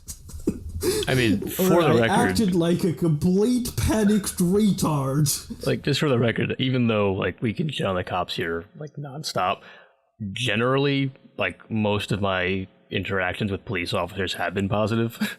It's easy to highlight like the really negative stuff, like having a gun pointed at me in the middle of the night, and it's like, what the fuck did I do? But like most of the time I've dealt with them, they've been pretty sensible. It's very rare that I've seen horrible interactions, and that's between me and all of my like social groups and friends. Like most of them end up positive. At the very least, of like, here's a ticket, show up out of court, get out of here. And it's like, okay, yeah. Fantastic. Like, oh, you're smoking? Whatever, I don't care that you're doing drugs. Here's a ticket. I made my quotas. Oh, you're drinking? Here's a ticket. Get the hell out of here. Like, it doesn't always end in blood and thunder. In fact, it almost never does. I just want to highlight that there are a lot of people who like genuinely do their job and are genuinely sympathetic and will let you off even when they probably shouldn't, despite the fact that there's so much bad blood and bad media outside. I think most of them are the leaning towards doing their job and being better. Whether or not they're trained properly is a different question. But like, I feel like a majority of them are just doing their job. But when one of them does something horrible and then the good ones cover for them or back them up, like that's when things get bad, you know? Yeah, I will say, I mean, I have a very complex relationship with cops where if you count ATF agents as cops as well as actual cops, I've had multiple people in my life who have basically been father figures to me, or even like lived with at points, who were police. In previous jobs, I've worked with police and former police pretty often and had good relationships with them. So there was a time in my life when I was thinking that a day job as a cop would actually make sense with me. That time is long past, but I have a lot of residual affection for cops. But there is shit that they're just really bad about, like the blue wall of silence. Like, that's fucking real. Yeah. And I have What is I a have blue been wall on. of silence? It's where cops are really lax about policing themselves, and where cops generally will not arrest other cops, or they'll try to handle shit one-on-one with each other. They'll practically cover for them. Yeah. Yeah, Like, and in extreme cases, they'll fucking just let each other get away with shit. I mean, not to build on what Green was saying. Part of what makes the blue wall of silence, it's a real problem, but it's difficult to address in the way that, like, how there's some version of this in every crime organization, but in the Sicilian mafia, there's a thing called omerta, which is basically the code of silence, and omerta is like it's punishable by death. Omerta is what prevents. It's what allows people it keeps people in line by reminding them, if you talk about any of this outside of this to anyone, like, it's punishable by death. So the blue wall of silence is like a self-policing inverse of that. Like, we're not keeping it quiet amongst ourselves as leverage over one another. It's sort of like a given that they're going to look out for one another, and like how Green said, it's incentive to look the other way or not police one another as hard, like, it is very real. Yeah, well, and cops are, in many ways, a gang. They're the gang of the mainstream society, or I know that's a charged way to put it, but cops operate in this fair way. Yeah, every chunk of humans will come up with a group of potentially violent people that maintain the internal order and violence of them. Like, that's just how life works. It's tribalism. Yeah, and we're in a bureaucratic civilization where everyone just tries to share the same group. But the thing is, they're in a headspace where mutual trust between them and a sense of being on the same team is really ingrained in how they think. So trying to get them to, like, involve outsiders in shit they perceive as, like, being like an internal problem is really fucking hard. And, like, violating trust of another officer that's just an inherent problem of them. Like, the blue wall of silence, like, I've never been a cop, but, like, in my way, I've been on the right side of it. Like, I've had shit happen where it's arguable that I could have really gotten in trouble for it, depending on how it went. Like, you could make a case for or against. And it's like, I did not get taken to task that fucking hard based on what happened. And it's like, how am I supposed to feel about that? Because, like, on the one hand, like, I didn't fuck up in a malicious way. But on the other hand, like, the paperwork was done in a way where the fact that I fucked up really isn't that obvious to anyone. And no one was looking at me that closely. And that made me think, like, I could do something fucked up and probably get away with it if I wanted. And, like, I've been in that situation. Like, that's a really, like, morally gray, like, nerve-wracking place to find yourself. Oh, yeah. And I mean, part of, to build on what Munoxxus was saying earlier, that, like, I think is really important to point out, is that, kind of like with online dating, the clusterfucks and the horrible mistakes that happen and the disasters are so much more entertaining to talk about than, like, oh yeah, stopped me, thought I was someone else, and I wasn't, so I went on my way. Like, because, like, for the most part, all of the interactions I've had, like, they were painless and seamless and quick. It's just but it's the times that were, oh, I could die. Okay, let's figure this out. That's because like those are when shit got real way too quick, and all of a sudden you've gone from like normally they're just like, hey, what are you doing? Give me some ID. Is that a beer you're drinking? And then all of a sudden it's like there's a gun on you, and they're like, don't move, and you're like, yeah, no problem. yeah, it's like that's. I just wanted to reiterate that yes, like we can shit on cops all day, and like we could kind of gloss over the fact that they have an incredibly stressful job, and that they have incentive to look out for one another, because like as Green had mentioned, like violating a cop's trust is like that could like kind of blacklist you, not officially, but now like other people are going to see, because like you have to put your life in these people's hands when you call for backup. Your partner is there to make sure that like both of you are going home that day. So like there's incentive to kind of look out for one another, even though that like like Green said, yeah, it might be reductive to call them a gang, but like to quote Sheriff Ed Tom Bell from No Country for Old Men, most of the general population don't need laws. Most of the general population will just go and live life, and they're not going to get in someone else's way. It's the remaining like 5%. That's why you need laws, and that's why you have to enforce these laws like with violence, because that's ultimately that is the great equalizer. Hey, I'm done. I didn't mean to interrupt you. oh, sorry. A really good point that's actually a really good point. And one thing about the whole situation is the law of the vital few, the fucking Pareto distribution. That is so fucking true with this issue, where it's never and part of the problem is we keep trying to solve shit federally, or maybe that's not the problem, who knows, but there's a real geographic distribution of this, where I live in the Mountain West, I live out in the fucking desert. A lot of the problem with cops around here is they're ill-informed, untrained dipshits, at least when they get hired, before they know what the fuck they're doing. So it happens decently often here that a cop will just fuck up and kill someone out of stupidity, and we make peace with that because it's a pretty non-violent area and there's no real deep social divisions. But you can't really transmit that attitude onto like downtown Chicago, where there's like generations deep like racial animus, and there are whole parts of the city where there's almost a social breakdown, where the communities don't see each other as belonging to the same society on some level.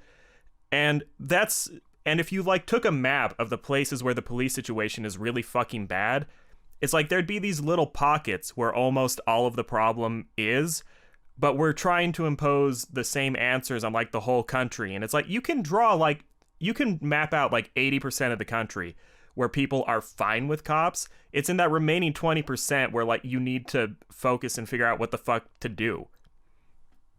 Yeah, it's also there where it gets to its extremes, which I just because like we mentioned the honor amongst policing, I always find it funny that like at least in places like these major cities that have bigger crime populations and have issues, I find it interesting that they're like these cops shouldn't be covering for each other, they shouldn't be like backing each other up, but like they say that as if the criminal element doesn't do the same thing. It's that honor amongst thieves, honor amongst cops. Like even when you're hanging out with like your homies, like you're not gonna throw your friends under the bus. Even if they're wrong, you're going to cover for them. And that's just like, that's natural to people in general. And to look at cops and to hold them to a different standard, like I get it, they're enforcers of the law, but like they're also people, and they're also subject to that mentality of like, well, these are my brothers. These are like my close friends and my allies.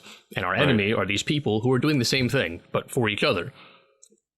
It's kind of hard to break that cycle. Yeah. This is something that Munoxxus brought up that I was going to throw into the conversation myself. You people are still amused by that, aren't you? No, because I'm horrible with names. That's how I remember him. No, because a name. Fine. Well, listen, he's been called that by accident in bed by women at least 30 times. Listen, he earned the name Munoxxus because he gets more head than a guillotine, and he eats more pussy than cervical cancer, and he gets more ass than a porta potty at a music festival. But I fucking hope he eats more pussy than surgical cancer. It's really hard to get. How do you think he got in such great shape? That's part of it. It's a total body workout. Wait, did you work out just eating pussy? Why do you think he has such a strong jaw? Like, it just listen. He does those clapping push-ups while he does it. Fucking sucks it right up. Yes. If listen, the only He's the, like a vacuum cleaner of vagina. listen. He has Yelp reviews on his Tinder profile. You have no idea. So I'm glad someone finally broke the silence on the mystery of Munoxxus. And I can't tell you. He's so strong. He cracks walnuts with his lips. I mean, you could like architecture students use it to draw perfect right angles on their papers. Like they just roll him into class, and he's just minding his business. They just like he has to file a 1099 as an independent teacher's assistant. But no, like you have like listen. Bette Midler said, if you've got it, flaunt it. And that's what he's doing, all right? Someone just finally called him out for it. If you hit Munoxxus on the jaw, you actually break your pelvis. Because the vibration from it is so powerful and is specifically aiming for your crotch area. You know, Why the fuck we do this weird thing where every podcast we pick one guy and pretend they have like some super sexualized body part. This has happened every time. And you know what? Oh no, this is just par for the course. I'm just listen. Birds fly, grass grows, fish swim, and Munoxxus has done the equivalent of being able to throw a dart at a world map and be like, oh yeah, Tajikistan, January 2017. Yeah, 7 out of 10. I remember. I mean, I don't know about the other people that it's happened to on the podcast, but this is basically a weekly occurrence for me at this point, hanging out with Hanes, where at some point, this is going to come up, and there's no way to avoid it. Oh, it's just can we not talk about me and my sex life? Case. And they're just like, he's like, no, we're doing this again, and it's like, okay, like, you know what? Let's just let it play out. I understand now. It's the all more I resist, cyclical. the worse it is. I understand. Munoxxus. It's because Stained smoked gay weed, and now he's hot for you. Thupa? It all comes around. Thupa has the. Thupa, we already told you don't get like the gay from smoking gay weed. That's not how it works. Yes. Thupa is the gay weed. Thupa has the equivalent of like the Pepe Silva like flow chart of like pictures and arrows tied with string to other things, and in the center there's a giant question mark. But there's like a marijuana plant with the pride flag next to it. There are like random screenshots of like DMs on Tinder of like women crying over Munoxxus keeping them on red. In fact, it's because of the Adventures of Munoxxus Volume 3. Oh, they don't speak Spanish in Brazil? So like one time in 2013, Munoxxus went south of the border and just strutting around in Rio de Janeiro, and then he sees that every day during Carnival they have to sacrifice someone to Sambazilla. So he ended up saving a to-be sacrifice, and Munoxxus ends up finding out, oh, there are like people in Brazil that look like they're German, but out their mouth is like this really weird, I don't know, like if French and Spanish had a baby and peed on it, it would be what comes out of the mouths of people in Brazil. I later tell him it's Portuguese, but he wasn't having any of this. So anyways, it's... And you know what's sad? Like, Michi will look at a menu and it'll be like select language, and next to Portuguese, it's the Brazilian flag instead of the Portuguese flag. And then Michi has flashbacks to Dutch genocide by the Portuguese Empire. Like, this thing stretches back long before Munoxxus put on a mask and had women fall in love with him by ignoring them. Munoxxus actually wears a mask so that women don't see his features. Because they are not attractive. It's like near the end of that one Cheech and Chong movie where like in the storyline they become like famous actors, and they're like, so he could give a chance to other actors by making himself uglier. He gave himself a scar. It just made him even more handsome, and he started even more roles. That's the Cheech and Chong movie where they go to Amsterdam. That's where Every that's from. Axe commercial where women just gravitate towards somebody body spraying himself. It's just a documentary of Munoxxus crossing the street. Yeah, no, they stole that from me. They got that. They were watching me and they were like, "That make a sick commercial." He's the eye of the storm of pussy rotating around him in an ever-perpetual cycle of seduction and sex. He's so smooth he can seduce a deaf woman with his sigh. You know, you joke, Thupa, but if you had like a Willy Wonka situation at the Axe Factory, I bet when you got to the bottom floor, it would just be Munoxxus in like a glass vacuum tube. And people are scraping his skin. Sucking up. Just people dabbing him with Q-tips and swabs and putting it in my vials. Sweat. Okay, enough of us being gay for Munoxxus for unclear reasons. Does gay weed? I'm telling you, it's all because it's all started from gay weed. Wait, but before it is connected. Before we finalize the Thupa Thebra theory of gay weed, what kind of gay are we talking about? Are we talking about like lifelong bachelor 1950s velvet tuxedo gay? Are we talking like Rock Hudson making out with Freddie Mercury on Fire Island as Liberace plays a piano made of dicks kind of gay? Are we talking about like YMCA Village People gay? Like, we need to understand. I mean, like, are we... If I have a say in the matter, we're going with the first one. I also think there's a little bit of Techno Viking walking down the streets of Sweden, and he's wrapped around in a Swedish flag that is recolored to be gay.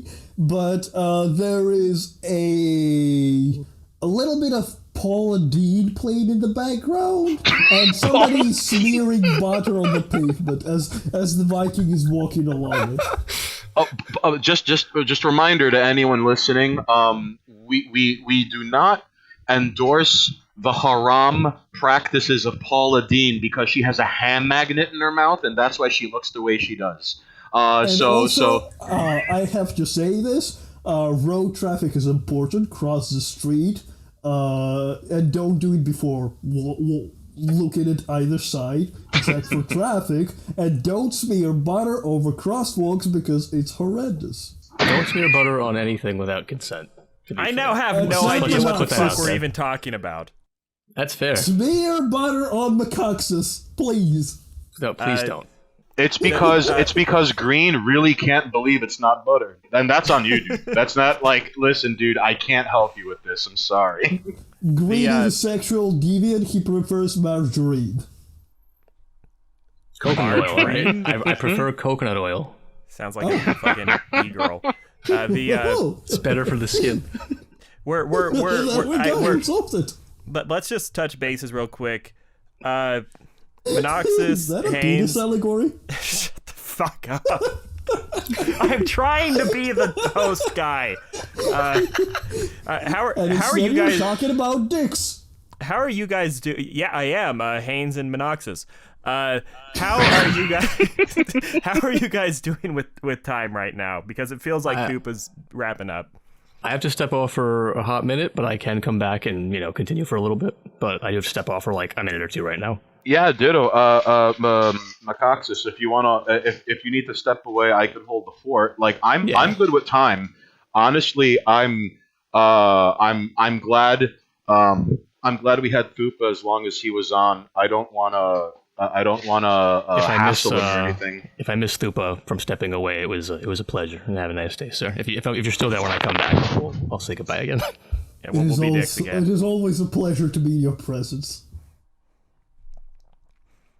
I feel a little lonelier now. When Munoxxus comes back, he's now legally obligated to say spasiba.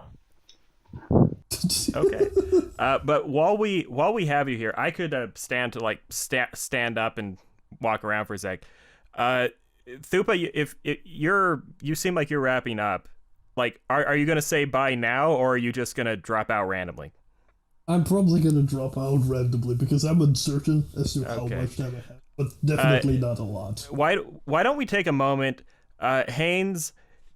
We probably, by all logic, we should have done this earlier. Do you want to take a moment and explain who you are a little bit? Yeah, really should have done this earlier. maybe explain Super Predator and what you do in a few minutes, just to give some context. Explain Super Predator. 2 minutes and 2 hours and 10 minutes into this. So who are you? Well, I mean, there's a non-zero chance I'll put this at the beginning, but probably actually not, because why would this ever be planned? Why would anything I try to fucking like organize ever manifest in reality? Like, no, fucking, like last night we were supposed to talk VTubers with Salient, like shit fell apart with that. Now I itching to talk about them.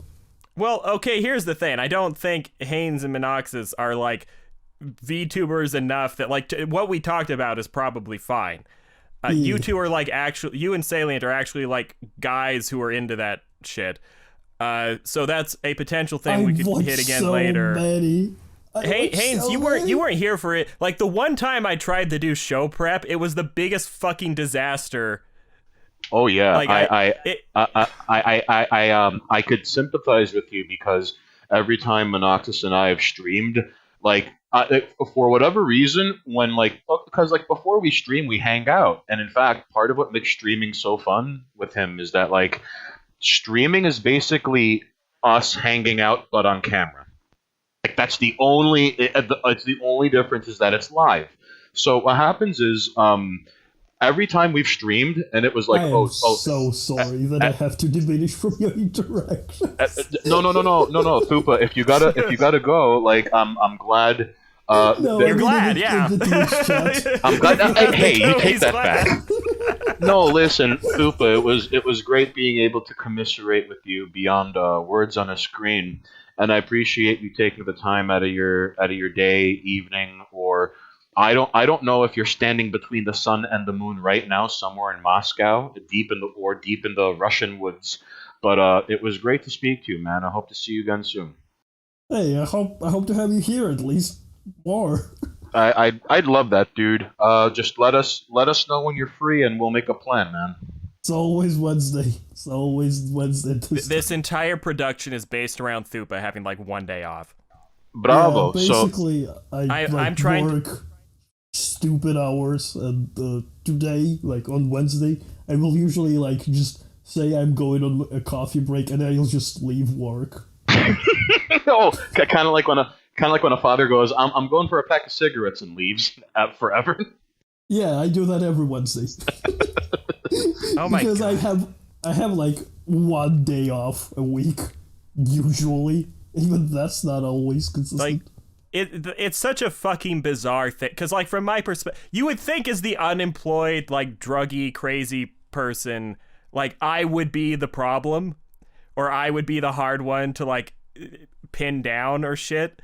But like I do have a lot of freedom. Then with fucking Thupa, like 2 times ago, we went to set up and like first off, he tells me an elaborate story about him getting into a fight with his coworkers at work and espionage, and he's like, Green, I chased that bastard with a box cutter, Green.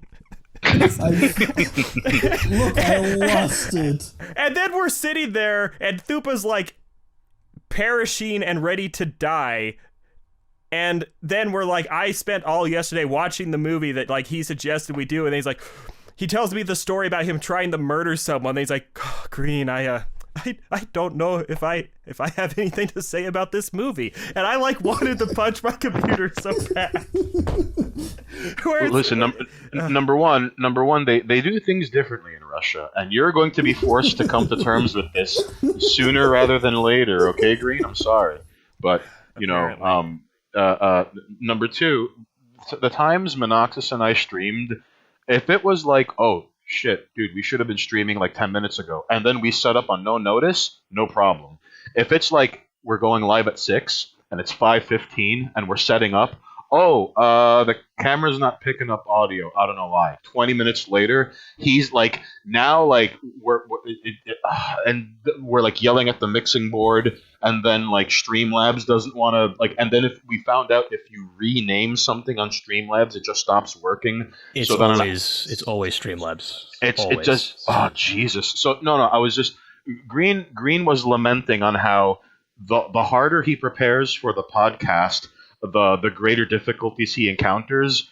And yet, like, for whatever reason, like, you and I had instances where it was like, oh shit, we should have been streaming 10 minutes ago. 5 minutes later, we're streaming. But then it's like 5:15. All right, let's start streaming at 6, and then everything goes wrong. Yeah. Everything goes wrong.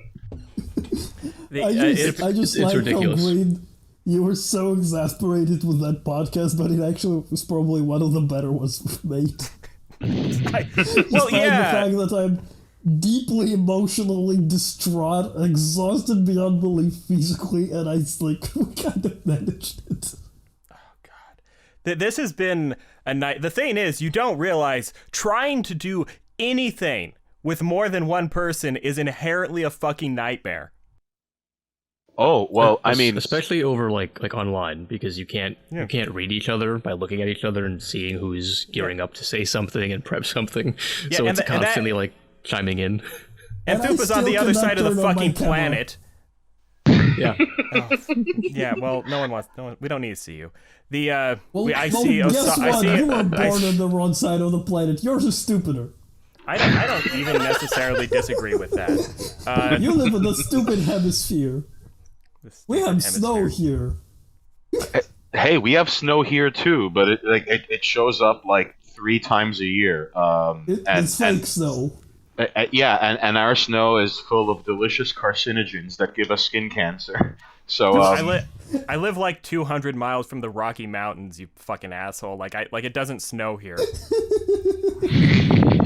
See, you don't have snow. Stupid hemisphere. We don't get much exactly where I am because I live in the fucking Sierra. I live in this hilly desert sagebrush place.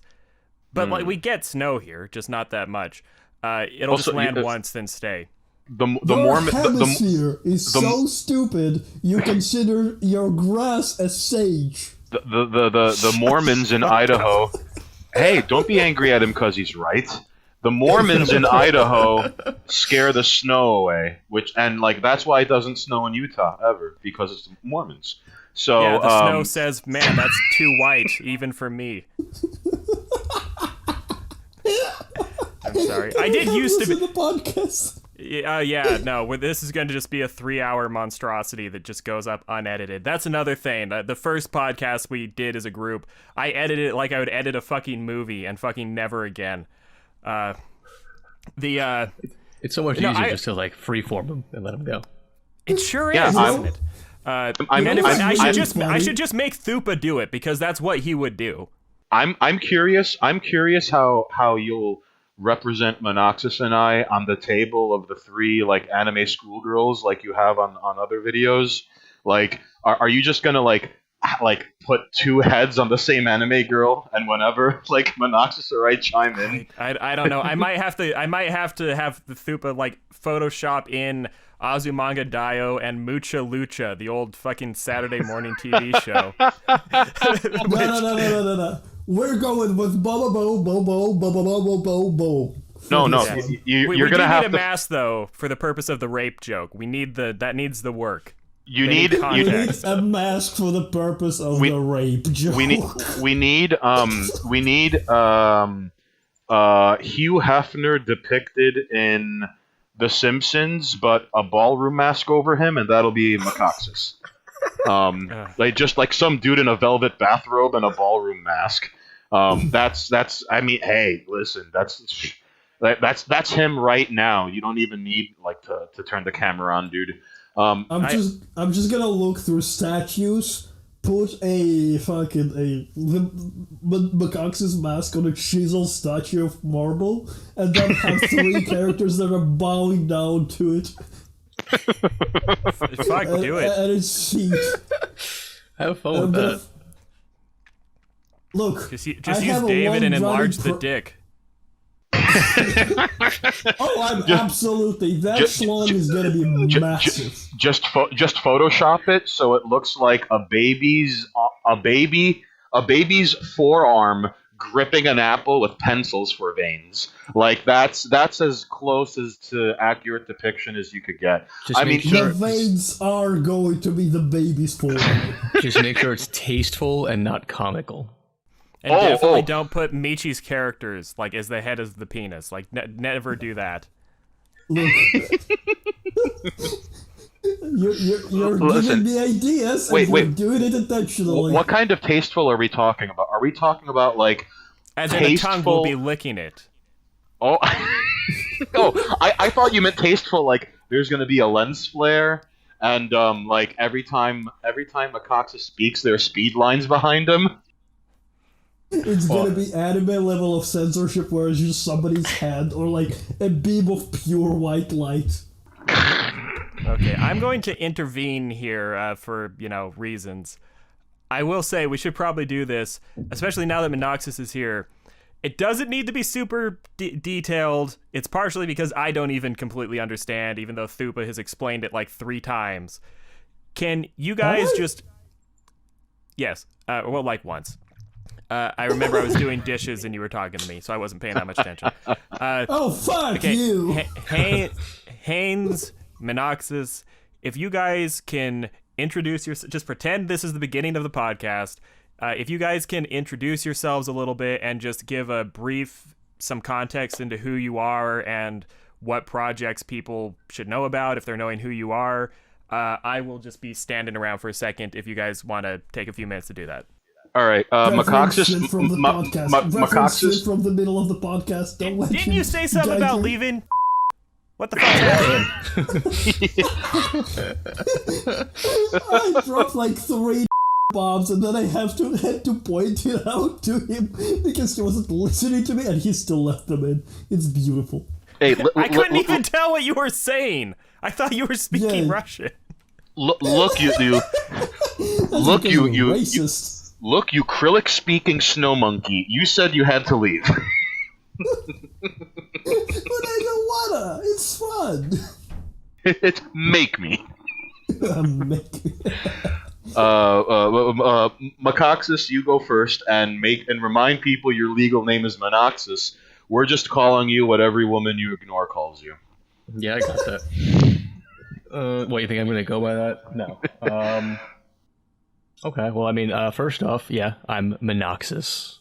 Not what these jerks have been going at. And I am one of 3 founding members of the 718 TV channel, which I think we've been described as public access television in the modern age. Yep. Which I think is pretty fitting. Aside from that, I also have a Twitch stream, which is just twitch.tv/Munoxxus. You can check that out. Schedule's kind of wonky right now, but I'm trying to be a little more consistent. Saturdays, I'll usually be there with Hanes, talking shit at chat. And every other day, probably just playing video games that are on my backlog that I don't have time for. All right, Hanes, what do you got? All right, so I'm Stained Hanes. I'm one of 3 founding members of 718 TV. I'm between 5 and 7 feet tall. I have arms and hair. I like long walks on the beach, crushed newspaper, and comfortable hats. I stream with Munoxxus on his channel. He and I we kind of started 718 TV in a way where there was 718 TV is content we wish we could see somewhere else, but we can't, so we just decided to make it on our own. And it's kind of been, on some days it's failing upwards because, he and I had zero understanding of like lighting, editing, audio. But, sometimes we could only make better mistakes tomorrow. So you could find us at youtube.com/718TV. You could find my dumbass on Munoxxus' channel over at twitch.tv/Munoxxus, MUNOXXUS. All of you dirty perverts, stop thinking Munoxxus, because if we're putting in the time and effort not to say it, you should at least meet us halfway and stop thinking it. Munoxxus. You can also, you could find some of my psychic residue and creative output over at SUPERPREDATOR.zone. The real news, the only news, news. And I suppose this would be a really good segue to explain what Super Predator is. Would you ladies and jerks mind if I just take 2 minutes out of your day? Is that cool? Yes, go. All right, so Super Predator started just to give everyone some context and a heads up. Super Predator was conceived on the encyclopedia.zone forums. Encyclopedia.zone is where I had crossed paths with a lot of people, actually. Zombie, Kobold, Don Jolly, Old Two Spoons, who's in charge of the artwork for Super Predator, actually. Haydn. Thupa had posted about things in Russia, which were, I mean, it was nuts to see actual, like, not amateur, like, footage, but it was like, oh, there are subways in Russia that aren't in GoldenEye. But no, yourself as well, Green, if I'm not mistaken. So is Michi, right? You're all Zone Bros, right? Michi is a Zone guy. I am not. By Blasphemer. by shenanigans and meeting people, I became like Zone adjacent to the point where people will mistake me for an actual Zone person. But no, and I actually really I got more proficient as a content guy around the time Dawn had sort of dropped off the earth. So, all right. I mean, well, what happens is to explain the origin of Super Predator, I think it's necessary to explain the origin of like how I ended up on Encyclopedia.zone. Just for context, because this is a story I told on Munoxxus's stream.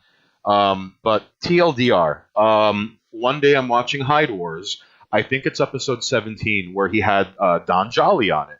Don Jolly at the time was the editor-in-chief of Dagger. It was a literary magazine that was equal parts the Paris Review and equal parts shitposts.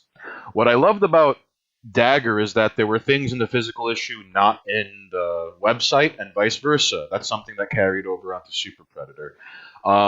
Dagger Mag was it was kind of like an open sourced literary magazine, but there came a point where like there were 20,000 unanswered emails sitting on a Gmail account that Don had just never gotten to. In fact, like on the Dagger Mag account, someone sent an entire book, like an actual manuscript you would hand to a publishing house. Like people, so part of what made Dagger so enchanting to me in a way is that because of Don Jolly's appearance on Hide Wars, I was like, let me see what this is about. So Andrew J. Wilson, better known as Space Lions, he made a video called "They Want You to Eat Bugs," and in it he talks about like dating, relationships, how relationships have turned into markets. This was like right before Epstein allegedly killed himself, and the things he was saying resonated with me. And at the end of the video, he said, if you're interested in such things, come on down to the Dagger Mag forums and email Don Jolly a 250-word post about anything you'd like. And if he likes it, you're in. And that stood out to me as like that's a hell of a quality control barrier to entry. In a way, you have to audition to get in. So I end up on the Dagger Mag forums just as everyone is migrating to Encyclopedia.zone. Encyclopedia.zone was something Don had in mind where it was like a return to Internet 1.0. I mean, I don't know how old the people are listening to this, but I mean, I remember a day and time when it was Munoxxus, hang up the phone, I'm online. And the internet from that era, the Internet Explorer era, I suppose, that was enough of a frame of reference for enough people that, that was the internet before it was consolidated. So Encyclopedia.zone was made, and when it went live, I had to audition for them too. But instead of 250 words, you could, like, if you drew something, painted something, a song, a piece of a movie, So then I'm commiserating with these people on the internet, and one of them is Old Two Spoons, and he'd uploaded some of his artwork. And to be perfectly honest with you, there's nothing I can compare it to. Just everyone go to SUPERPREDATOR.zone, and if you could find something that reminds you of Super Predator, that you could hold it up to the light and be like, yeah, looks just like it, I'd like to hear about it because I don't know. I don't know anything I could compare it to. So, Spoons said he was going to be working on a project, and a super secret project. And judging by his artwork, I was like, I want in. And he sort of tried to explain Super Predator, and what I got from it was that evidently this thing is a response to like what's happening out there. And I know that's an incredibly vague way to. This is how I'll explain it. Okay, if things weren't the way they are in the world, Super Predator wouldn't be necessary. Like we've gotten to a point where like there is spill off and runoff and ideological sewage that's just accumulating on the side of the road. And maybe perhaps Super Predator is a perfect example of how there is now so much shit, and there is now enough shit in the latrine that we could start to climb our way out of it. So, not to brag or dislocate my shoulder, patting myself on the back, but I was the first person to contribute to his open-ended, hey, like, contribute. And what I sent him was the box life, and that ended up in Super Predator issue number 1. The point I'm trying to make is this. Super Predator, for a number of people, seems to be the only outlet that's possible to voice what people feel important enough to voice. And I know that's really corny and open-ended and not exactly a concrete like mission statement, but from, there's sort of enough agreement that if things were not the way they are, Super Predator would not be necessary. What's important to point out, though, Green, is like you might be a Super Predator and not know it. Like, kind of like that. That's the beauty of it, because like people sometimes just take one look at Super Predator and it clicks. They get it. Like a perfect example of this is you know what happened on Capitol Hill, like 2 months ago in January, when the Q people assaulted the building. Yes. So I did notice that. So Spoons was like, all right, like let's have an update and let's field submissions. Like he felt really strong, and he felt very, very strongly about this, and I was like, all right, deal. So I go on Twitter and I'm like, hey, we're gonna update about the Capitol Hill riots. Send us stuff. And out of like 230 something emails, there were like 7 or 8 that were solid. I've only taken peeks and I've only been sent screenshots, but the things archiver at superpredator.zone gets sent to its inbox, it borderline terrifies me. Because there are some people that look at Super Predator and think it's like dead baby jokes and like, joking about serial killers, and that's not what it's about. Like it's you're right, dude. Now, you just triggered in my brain where a hard lesson you learn doing anything on the internet is the real painful part is not the people who just ignore you, it's the people who get it for the most retarded fucking reasons and completely miss the point. Yeah, like I could count on Spoons can count on 2 hands the number of times he's gotten an email that more or less boils down to like, I'm gonna do it, man, and it's like, should I report this to the FBI?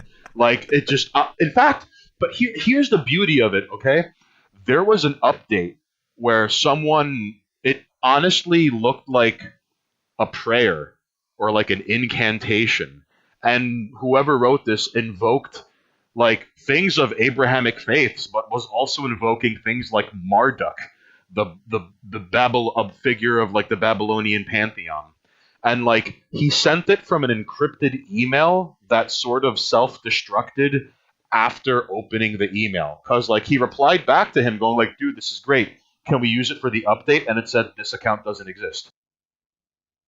Yo, them burner emails. So Right. yes. So like and like we tried so hard to look up and down the internet for this thing, and it turns out no, this is OC, and it was sent to us by a burner email that doesn't exist anymore. So like sometimes there's like ridiculous, beautiful things like that happen. I should note that a couple of people from encyclopedia.zone either contributed to number one or continue to contribute. Hayden, encyclopedia.zone, he contributed. Mick is a reoccurring not only contributor, but he recorded Check Your Phone number 5 or 6. I think it was number 6. But anyways, the point is, people, you might be a super predator and not even know it yet. Like, I believe it taps into a certain either frequency or frame of reference. Like, all right, here's this is the. Geez, I'm trying my best to not sound like some insane tinfoil hat wearing madman foaming at the mouth when discussing Super Predator. No, because you're fine. I think this is more of a vibe thing. Am I right? Kind of. I think it's because, like, listen, in all due respect, like, all right, I'll give you an example. There's a guy, or it was an artist collective named Nobody TM, all right? And they released video, and I have no other way how to put it, dude, but it speaks to something that is daunting, if not impossible to articulate. But Nobody TM is like, imagine a person painting moving pictures, but instead of color palettes, it's like adult diaper wearers, furries, drug addicts, the dredges of society, gang violence, religion. All right? So if you show someone Nobody TM footage, I guarantee you, my friend, like, people who are adverse to it will immediately think you're a heartless and cold piece of shit, because why would you even show something like that to me? How dare you? And people get that same reaction when they look at Super Predator. Like, if you show someone Super Predator and they have a negative reaction to it, they immediately think you're some horrific monster who tortures small animals in your basement, or like does things like insert glass rods into the urethra of kidnapped victims and smash it with a hammer. Like, that's what they look at you like when you show them Super Predator, which makes it it makes it difficult to approach people with. But that's why, like, you might be a super predator and not even know it. Because some people encounter it, some people look at it, and within a moment, they're like, I know exactly what this is about, I'm on board. A perfect example of this is how, like, with the Capitol Hill update, there were, like, 7, maybe 8 emails that we got that were solid, and some of them were so good we decided to include them into the update. So like somebody wrote a 1-act play, and it's called Gorilla Days, and it's I hate to say it, but it's profound enough that you could apply it to almost every situation where people took arms in a violent struggle and ended up becoming the very things they warned everyone about. Like, and I know that sounds like a corny thing to say, but that's a universal theme. Every single time there has been an armed revolt and people took power, inevitably they become the very thing they warned everyone about. Cuba, the United States, North Vietnam, every single, like, Aloha snack bar uprising, so, like, it's told from the perspective of these two, like, guerrilla fighters, and it's sad because I truly believe if you translate that into any language, anyone can understand where these two guerrilla fighters are coming from. So I guess that's probably my favorite example. Like, there was a call to arms, and there were complete strangers who showed up out of nowhere and wrote things that were so good it was like, no, we're we're gonna weld it into the ship and keep sailing. All right. So I think if I guess if anyone listening, I guess the best way to explain this is to have them look at Super Predator. I mean, I don't know what comes to mind when you look at Super Predator, because it don't, like, in all due respect, to discuss it without visuals, it sounds like we're talking about Bigfoot or the Bermuda Triangle or UFOs. It's fine, and we don't have, and it's not like we're expecting people to have like a vivid understanding. Just go look at the thing. Ladies and gentlemen, just go to imagery SUPERPREDATOR.zone. Like, if you look at the artwork by itself, if that doesn't catch you, you probably don't even want to look at the rest of the contents of it. Right. That's what I'm trying to say. Like, some people at the artwork and get like an immediate revolting response to it. Like the same way when you watch Nobody TM or Burden. Like, for whatever reason, it's almost as if like they refuse to look at it for any number of reasons. But how come something that can give someone such a strong negative response to it, at the same time, like 1 out of 20 something people look at Super Predator and they either go, "Oh, I get it," or "Oh no, I want in." And then begins the process of, "Oh, you emailed us. This is terrible. Please never get back in touch with us again." Or, "Oh, you emailed us. Oh, this is flawless. You're in. Now we got to make you a membership card." I will say, just reaching out to people that I have mutual friends with and stuff like that is pretty intimidating. The idea of actually trying to take submissions en masse from society at large is just fucking horrifying to me. Oh, right. And like, I'm not saying we understood exactly what Don went through with Dagger Mag, but like, Homeboy has 20,000 plus emails he's yet to take a look at, and an entire book someone sent, like unsolicited. And like, here's the creepy thing: what if the book is good? Like, that's just to get submissions in general. I'm not gonna lie, it's like, "Oh, look at you, sad boy, alt-right, liberals are the real racists." It's like, wow, look at you. I bet you like George Carlin and Bill Hicks too. Like, and not to say there's anything wrong with that, but it's like, hey, you're just saying a dumbed down version of what they said years ago. Like, there's no like teeth to it. There's no blood and thunder behind it. There's no, like, here, let me give you my favorite example, okay? Okay.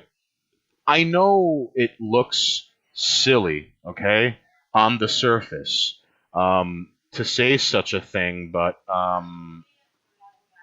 every single Super Predator issue kind of has like a call to action, for lack of a better term. The last 2 pages of every issue of Super Predator consists of something like this, okay? While sleeping, have you ever accidentally wandered into someone or something else's dream? Have you ever in your life, and you will know if so, heard or otherwise experienced the shriek? Do you find the latest flavor of normal, grotesque, and profoundly dread the new upcoming next time? The beginning is part of the end, and so are you. Maybe the problem is really you. Maybe you're not fucking normal. Maybe you were born a psychological cripple. Maybe you're fucked. Maybe you have a small soul, and you're not alone. Remember when it was crazy to think the NSA is spying on all American citizens? That the United States lies to justify going to war? That the FBI joins and illegally disrupts activist groups? That the news cycle is actively trying to confuse everyone? That the government lied to us about 9/11? That Russia and China are in cahoots and the USA is in on it? That the Air Force leaked footage of advanced UFOs? That the Pentagon claims to not know what they are, and the Pentagon has no earthly idea what they are? And the feds assassinated MLK, Malcolm X, JFK, and etc.? and the sky is a different shade of blue than last year, and the CIA is involved in gun running to drug cartels, and the FDA is distributing heroin through doctors, and the government was complicit in 9/11 attacks, and the USA is governed by a child trafficking blackmail system, and say you know who and others know who they are, and that David Koresh may have really been Jesus Christ, that Bigfoot is real, that Florida man is real, that Bigfoot is Florida man, that plants can hear what you're saying. This can't all be blamed on Judaism. We really did have the tech to land on the moon. Apollo 11 didn't because we weren't welcome. Remember when it was crazy to think those things? So, it's like we've reached this point where give me a moment to like hold on. There's a perfect analogy for this. All right. Give me a second. I had something written down just in case someone went, hey, can you explain Super Predator? All right.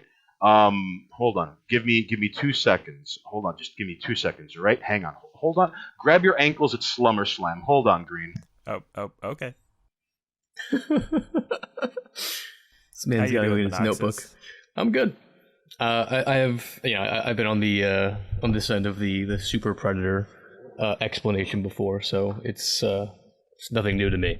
But for anyone who doesn't know what it is, there's plenty of explaining to do before you look at it and then go, oh, I don't want anything to do with this.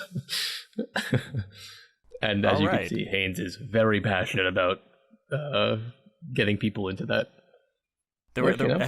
How funny would it be if I burned my relationship with Hanes by like doing that all at 10 times speed and then just jumping to what you just said?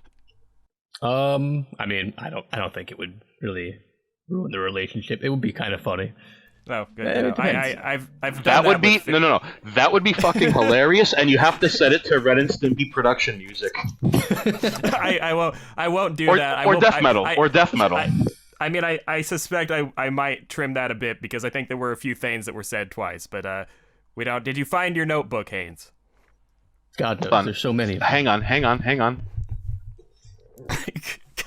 God damn it! He left it in his giant pile of notebooks that is on top of his bed and stovetop. He's got to dig through the notebooks to find the proper notebook that has the quote in it. Where's my notebook organization notebook? God damn it! Where's my notebook that indexes all of my notebooks? Hold on. You see, normally he puts the main notebook on a little peg because it has a bullet hole going through it. You need to get post-it notes and just put them everywhere. Just to speed these kind of things up. A very important thing is get stuck to the wall. So you have them there at the ready. Just yank them off and start quoting yourself. Okay, so this is the best way I could describe part of the reason why Super Predator is necessary. Okay. Okay. Number one, I'll spare you the speech, but Terrence McKenna is someone who he's easily dismissed as a crazy psychopath who just ingested a bunch of drugs and came up with wacky, crazy theories. But it's kind of scary when a lot of his wacky, crazy theories not only still hold weight, but he threw them against the wall and they're still there. And a lot of them have only gotten more relevant as time has went on. So he once said something to the effect of, like, don't read magazines, don't listen to NPR, who cares about your sports heroes? Go and start your own road show. The here and now of your corner of the universe is the most important thing to you. So go and start your own road show. Stop consuming culture that are created from that are manufactured from the bones of a dying world. And he's not wrong. So to build on top of this, I feel like we've reached this really, really. You know what? Fuck it. St. Anthony the Great once said something to the effect of, a time is coming when men will go mad, and they will find someone who is not like them and swarm upon them and attack them and saying, you are mad, you are not like us. It's like America is in this big house party where everyone has to stay quiet and sit in a chair, and there's a guy in a funny hat with a bayonet walking around ever so slowly pushing the bayonet into people's hearts, and no one is allowed to say anything. And everyone is just nervously looking at one another, pretending they don't notice the guy in the funny hat bayoneting people in the room in slow motion. And if you say that there's a man in a funny hat bayoneting everyone in the room in slow motion, you're some sort of insane ist harboring an ism, possibly a phobia. You're crazy. You're some sort of weird, insane, right-wing, nocturnal, incel, domestic terrorist, white nationalist, just everything bad and evil with the wrong. And it's just it's frustrating because there seems to be this agreed upon consensus of like, oh yeah, everything is fucked, and it's like that the same way anger and dejection has led to malaise and ennui. It's almost as if, you know how people use the term normalize, like the normalization of violence, the normal blah blah blah. Like the fact that we're paying more for less and things make less and less sense out there, that somehow got normalized. Like, you know how things like poverty and AIDS go from horrific issue to thing in the background we've all just learned to deal with? Like, it's never going away. Yeah. Right. Well, paying more for less, that's never going away. How nothing is left but urban centers, and part of this is because like 86 cents stuffed animals for 86 cents and iPhones for $1,000 because we've outsourced all of our manufacturing to China, and now small towns don't exist anymore, and it's just urban centers and arid wasteland of opioids and immigrants no one voted on. Yeah, that's just kind of faded into the background. That's just part and parcel. Like, and so like the normalization of normalization. Does that make sense? That's something Super Predator kind of like just tries its hardest to get in the way of. Like, there's no so all of these things have kind of fallen into the background. Like, the war on drugs, the war on terror. Why can't we try a war on poverty? Like, let's swing for the fences and go for broke people.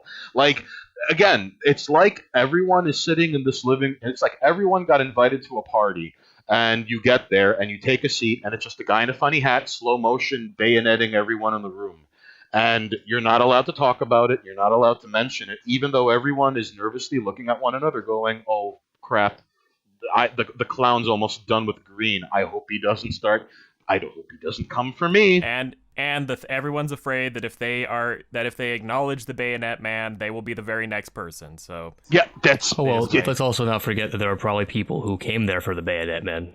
Yeah, that's a great point. Yes, there are some people who are like, "Yo, the bayonet guy's gonna be there." Sick. Munoxxus jumps in with the concept of original sin and how humans are not inherently good. Thank you. Yes, some people want to get bayoneted, dude. Some right. Some people really like. In fact, there are some people who think the bayonet will solve all the issues on Earth. Like, that's I mentioned some people earlier. Want to watch the bayoneting. Some people want to get in on the bayoneting. Some people want to get bayoneted. Right, and you're sitting there being like, "What the fuck is going on?" Oh no! I mean, you know what? And here's the thing. The bayonet comes in many forms, all right? And I'm not trying to get like all artistic and poetic on you. It's way too late for that, and I am not a clever man. However, like some people came here to watch the bayoneting. Like, everyone who participates in canceling someone, everyone who digs through your account to look for tweets you made 5 years ago. I'll give you an example. It's an example of a bayoneting, a group bayoneting.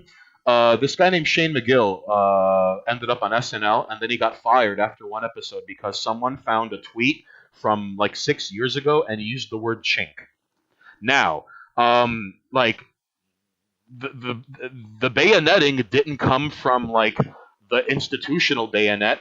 Like, it was like a cameo bayoneting, Like, someone took... Okay, here's the thing. Someone with nothing to gain on the surface was like, look what I found, snitched on a guy who had a career, and then, oh, well, I guess you're up next for the bayonet. It's because the bayonet isn't just one thing. Like, it could be someone's life getting ruined. It could be, okay, I'll give you an example. There was an adult... Hanes? Yes. We've been chaining examples together for like 20 minutes. Oh, okay. Super Predator. Okay, the I'm just real gonna say news. this. The only news. Hey, I'm trying.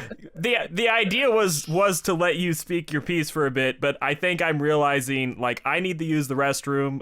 We're hitting the 3-hour mark, and All right. it's just clicking. Yeah, I think you have to learn people's clicks, like or people's quirks when you talk with them. I think Hanes, it's like okay, you will occasionally have to interrupt Hanes around like example 17. I insist you do. I'm happy you did that, but good things must end. Okay. That's very fair. Two things real quickly. All right. Number one. Here's a perfect example of like Super Predator. Okay. Yeah, Hanes, I'm gonna just say this. You start working towards the wrap up, Munoxxus. You'll anything you want to say, think about now. I'm gonna use the restroom. I have headphones on, so keep going. Go for it. Here's a perfect. This is something I pitched for Super Predator. America spent 50 years fighting the USSR just to become a gay retarded version of it. That's something I don't understand why we're not allowed to say that out loud, even though it's true. I'm going through my notes, and there's one example of the bayonet I'm trying to find so desperately I might throw my phone against the wall. Give me 2 seconds. Jeez.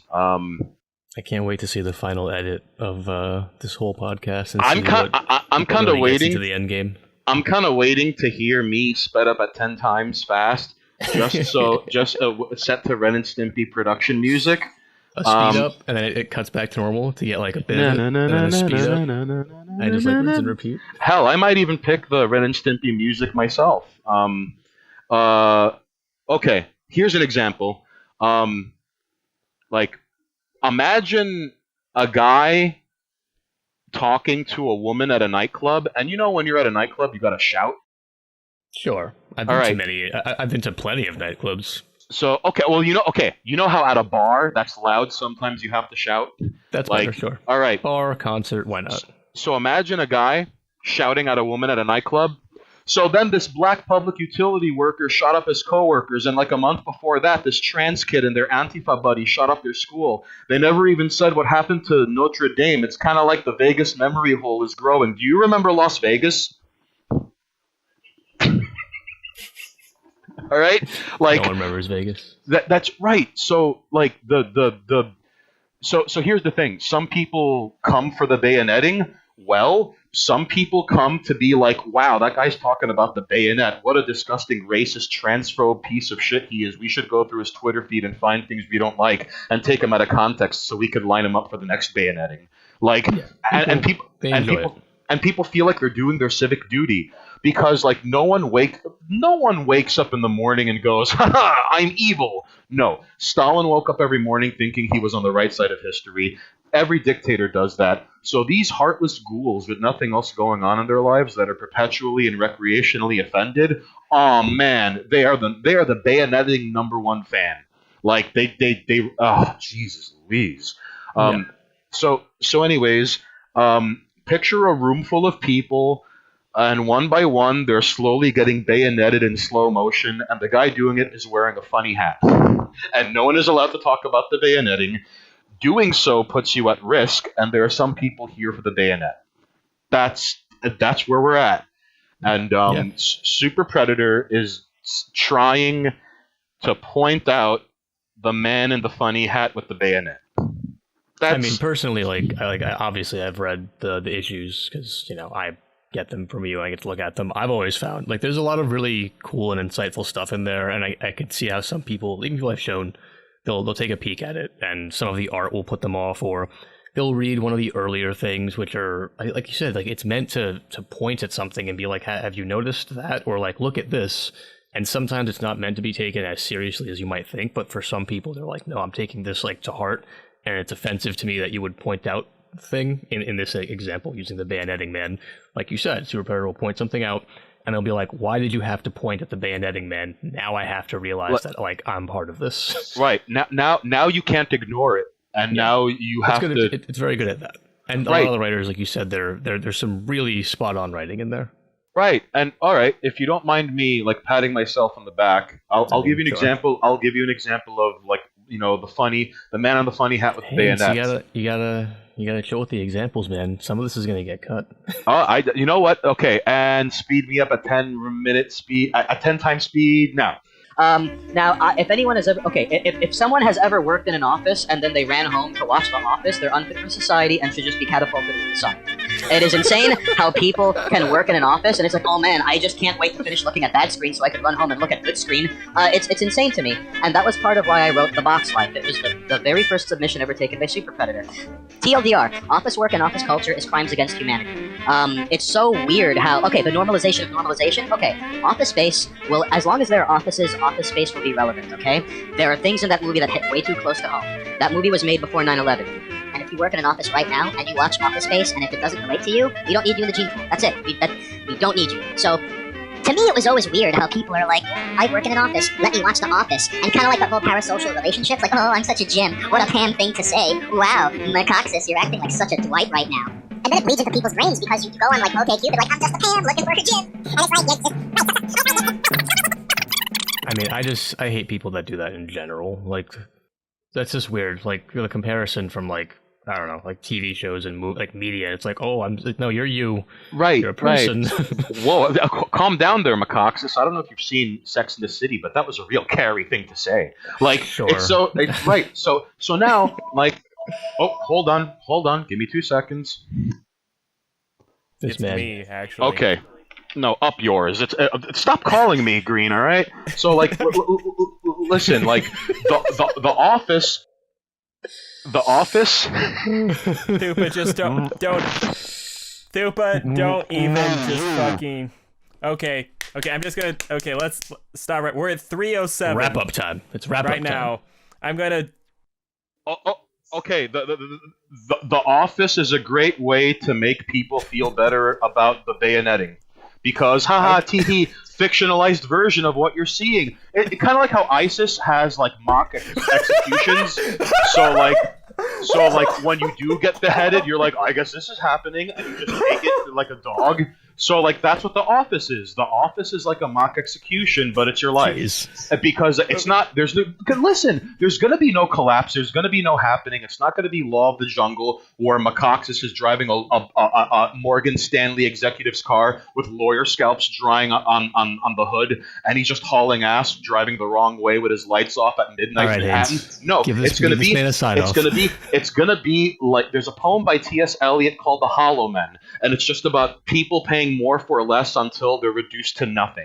And and talking about it, well, you're up next for bayoneting. So I'm Stained Haynes. And it's been a pleasure to speak to you, ladies and jerks. Thank you for coming on by. Yeah, Haynes, I'm happy to talk to you about basically anything. It's just like the physical limits of time and space are like being exhausted now. All right, I'll be waiting under your bed. Try me. Yeah, keep calling my home phone, and I'll be waiting under your bed. Try me, Green. Am I upsetting people? It's just No, he's good. He's good. No, Haynes, the content of what you're talking about is fine. It's just the context is exhausted. So I got you. Super Predator means. Oh, I just thought of an example real quick, which will then expand into 7 more examples, much like a Hindu deity. The fourth incarnation of Shiva. Green, do you like gladiator movies? God. Hey, Haynes, I love you, man. I have to edit this. We need to save it for next time, which I assume there definitely can be if you're open to that. It would be my pleasure. Thanks for having my friend and I on, dude. I really appreciate it. Yep, 100%. You are welcome. And by the way, I'm expecting me sped up at 10 speed with Ren and Stimpy production music in the background. I'm expecting this now. Now that you've said that will happen at least once. The learning to like care for people's like emotions and pride is like the most fascinating aspect of this. Which like Thupa talks a lot, but he can also take a beating. So it's like Yeah, that's an interesting one. No, that's fine. In fact, I was kind of hoping it would be Thupa, but now it's up to you to say, like, damn it, steamed hams, everything about you is ugly and your soul is dog shit. And then you say something equally repulsive to Munoxxus. Now it's on you. Yeah, I was hoping it would be in Russian, so it could be like, oh, it's like Rosetta Stone. I'm also really lucky that we don't take ourselves very seriously, so... No. That's good. Listen, dude, I know that I'm the biggest joke of all. Are you kidding me? We're fine. I'm pretty jokish myself. But Munoxxus, do you have anything that you would like to say to close up here? Just go check us out on YouTube if it's your kind of thing. Feel free to stick around, comment. Cameramen will sometimes respond, as well as myself. Check us out on Twitter. Come by the streams, and just keep following people like ourselves and Thupa and Green here. And if you don't enjoy it, please feel free to tell us. We love those. Yeah, if you don't like it, we expect you to tell us. Come subscribe to 718 TV, follow Munoxxus on Twitch, and look for Green and look for Thupa Thibra up on Twitter. It's some of the best podcasting and tweets you're not reading or listening to, and that's on you. All right, that's not on me. That's on you. That's very nice of you to say. Did you just call me a faggot? I'm kidding. It's the gay we talking. I'm sorry. It's the gay we talking.